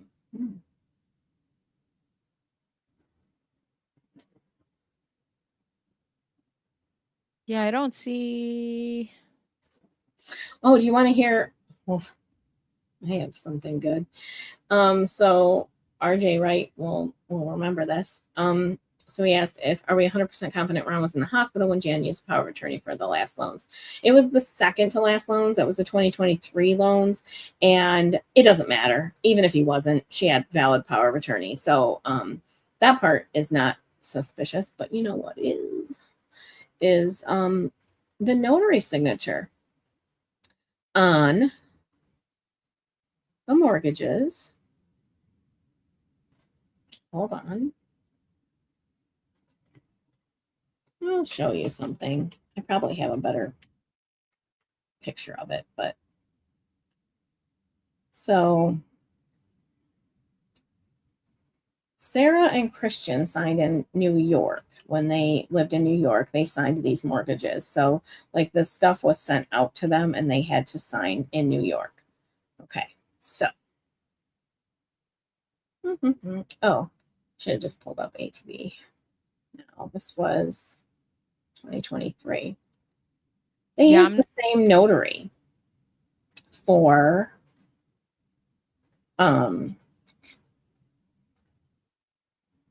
two different mortgages in 2 different years. One for 2023 and one in 2024. You think that's somebody they know? I'll tell you one thing. Hold on. This notary signature is suspicious to me. Mind you, this is what I did for a living, is analyzing this crap. So this one, I got to find the right one to show you. Yeah. Okay. Here, I'll do it this way. 1 second. Let me capture it. Oh, here's a picture of Laura and her dad and her uncle Bob Saget. Yeah.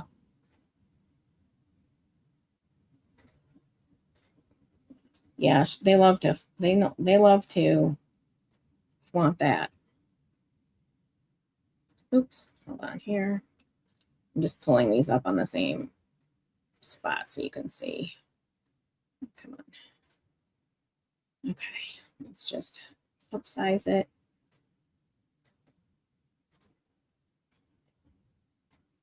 Okay, now let's share this.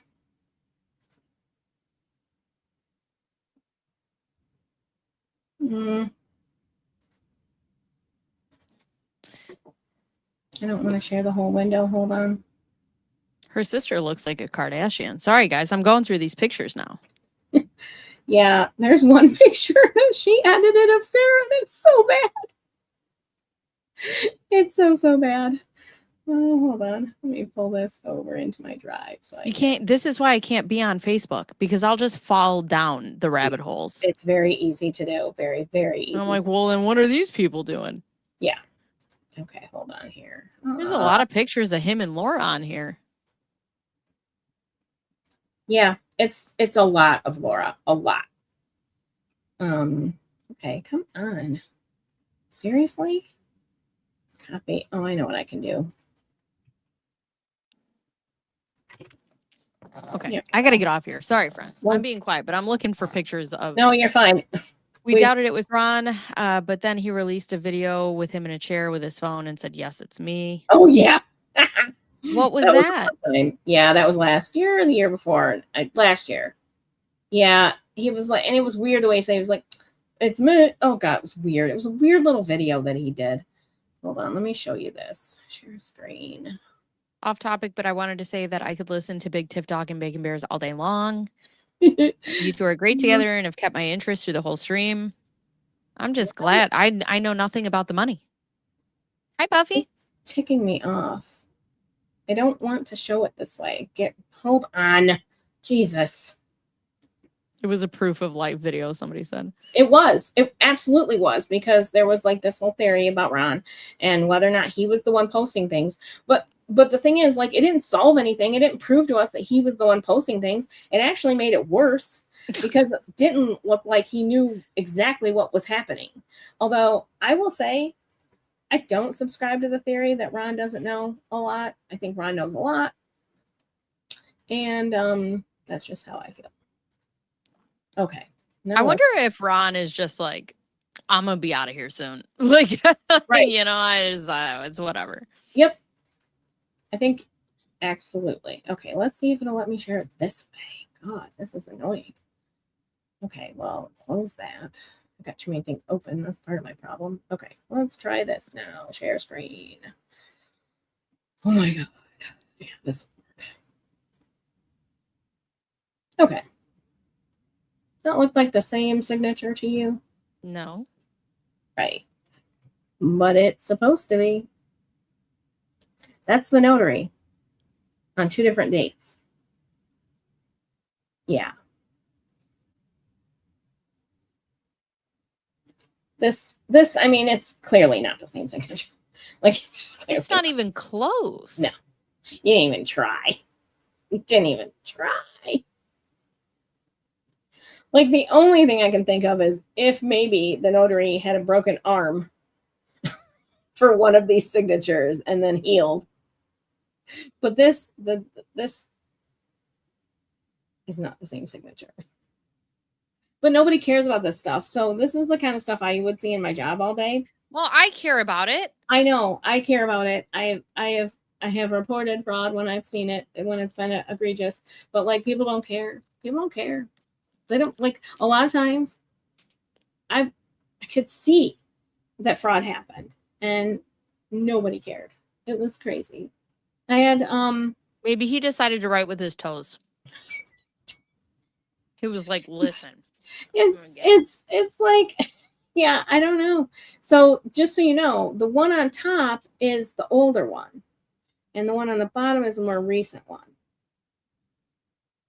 Yeah, but so, even even if they broke their arm, right? Like, let's just say. Mm-hmm. But it's not even in the same style. Mm-mm. Yeah, like this is like a cakewalk. Well, he says, oh, those are not even close. Even I can fake a signature better than that. Not that I'm admitting to anything. Right. Lies, right. Buffy. Like, seriously, I Bruce, run out of 2 notaries says you should be a better boyfriend. Simply. Yeah, I don't know. It's a strange conundrum that I don't think anything can be done about it, but it's there. It's weird. It's weird to me. I don't like it. Yeah. I don't like it. But there's not much you can do about it. I did have in my career 2 instances of what I believe to be flat out elder abuse, financial abuse, and that I reported to the FBI because it was blatant. Like the one was really bad. This woman owned her house since 1968. Didn't have a mortgage on it for the last 30 years. And all of a sudden she's got a mortgage that her niece signed with a power of attorney with maxed out equity. Great. It's like, no. And then all of a sudden, all of the niece's judgment debts were paid off at the same time. Well, that's curious. So I know fraud when I see it. That's all.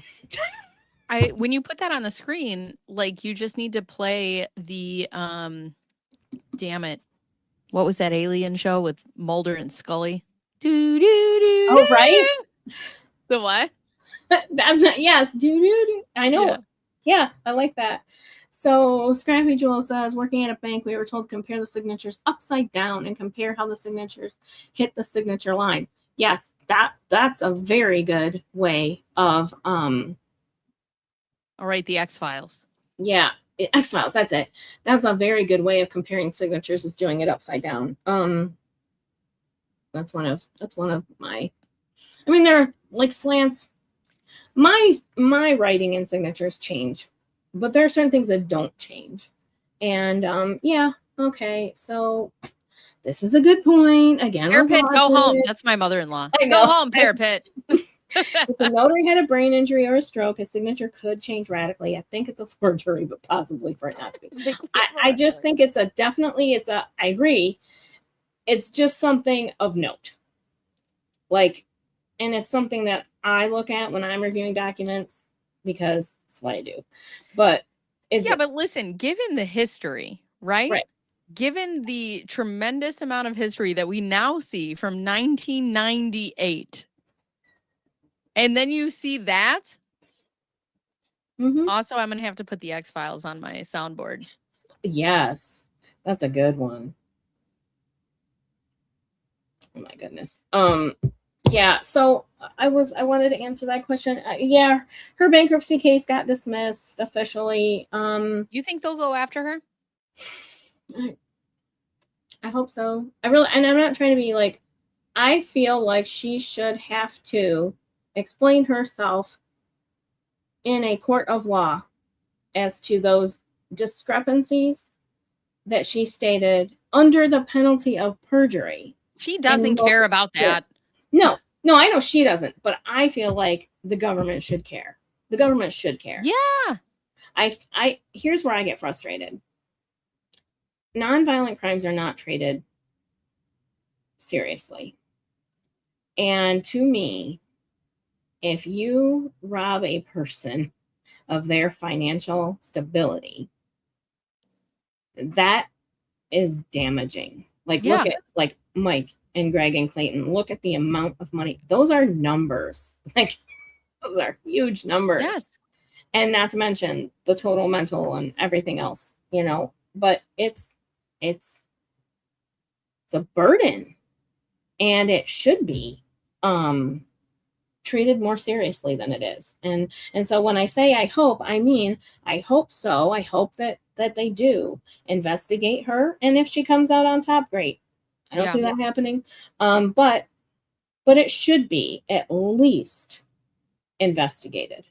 At the very least, it should be. Whether or not that will happen in the administration we're in right now, I don't know. Right. So tomorrow we should know more, because tomorrow we'll have the updated complex case hearing, which is the status hearing for Laura Owens. So I know, as I was talking to some people, their time is 8:45 in the morning, which is 10:45 or 8:30 my time, or 10:30 my time. So I should be on stream, and hopefully I can get some updates. But I have to ask you what I ask everybody else. You think she's going to trial? Yeah. Yes. Not only do I want it, because I think, defend yourself, girl. Yeah. But I don't think she has the ability to acknowledge any kind of responsibility, and even in a way, let's say that the deal is she doesn't have to, which that can't happen, but let's pretend. I don't think that she'll do it. She thinks that she can convince somebody that she is the victim in all of this. Yeah. And I mean, go ahead, try. I think this that's is great. being done to her. And so I will say also, like, as far as the bankruptcy really quickly, the fact that both Ron and Jan's and Laura's were all dismissed does not stop the Department of Justice from investigating them. It's actually commonly done that way, because you filed false bankruptcy, so you can't continue to have protections under that. You're not getting your debts discharged. You're not getting everything held off. We're going to dismiss that bankruptcy, but we're still going to investigate you. And we're going to bring charges if we decide. So I don't want people to lose hope just because it was dismissed. And the federal government does move very slow, although Ms. Giammo is quite the badass. So it could take time, but I do see it being in the future, hopefully. And I think I saw an interview Clayton did, and he seemed bummed out, but I don't want him to feel like that. I think if it can happen, it will happen. It's just a matter of timing. Yeah. But I think she's going to trial. Yeah. She finds this bankruptcy was less than 6 months ago. She's still delusional, and she's still arguing in February that, like, her parents pay her bills, but it's not really income, and blah, blah, blah. Yeah. Well, I mean, just the fact that she's writing these blogs against Omar. Right. Uh-huh. Exactly. That's the other thing. Like, she does not feel she is wrong here, and she just wants to tell her story. Go ahead. Go ahead. I believe it. I think she's innocent, and all of y'all have it wrong. I wouldn't go that far. Team Laura Owens. Team Laura. Justice for Laura. No. Justice for Laura Owens. No, she needs, and I seriously, I want to see charges against Ron and Jan too, but we'll see. I mean, the Golden State Killer was like 80 something when he was finally caught and put away. I'm not saying they're murderers. I'm not saying that. I'm saying committing crimes is not okay, no matter what your age. Stop criming. Stop criming. Stop abusing people and throwing your weight all over the place. Just go away. Just live. Decent. Yeah, live your life. Although, thanks for the content. Yeah, right. Buy yourselves a nice condo and get out of town. And thanks for bringing us all together, because we're all friends now. Yes, that's what I've said. It's weird. Like, there are people that I talk to every day almost. Yeah. That I go in the Discord at the end of the night to just kind of check in. I'm like, what's everybody doing? right. It's like seeing your neighbors outside. You're like, Yeah, hey, what are you guys doing over here? Yeah. That's exactly what it's like. It's so crazy. Like, it's just crazy to know people that you never knew existed before. And now they're part of your life. Like, you talk to them about stuff. Yeah. Cool. Yeah. But I do have to. I do too. Poor dog. She's She's feeling it. She doesn't like the sky Aw. bones. I think she's gotten older, and I think it's just not her thing. She wasn't like this when I first got her, but she's abandoned. She's a rescue dog. We've had her for a while, years, but all of a sudden she's afraid of street life now. So Yeah. I ain't going back. You Don't can't like send me back. I don't like those noises. I ain't going back. Right. Oh gosh. So yeah, I probably didn't get to everything that I wanted to talk about. That's okay, because we're going to do this again. with the probate stuff. But yeah, we can do this again. I told you my little outline is 10 pages. I wasn't joking. Perfect. Next and time I'll it's- wear my pajamas and just lay here and let you Right. lull me to the sounds of their grifting. Right. Yeah. Oh gosh. Oh God. It's really getting bad out there. Okay, All right, guys. well, bye, everyone. Bye everyone. Get a library card. Thank you. I love that so much.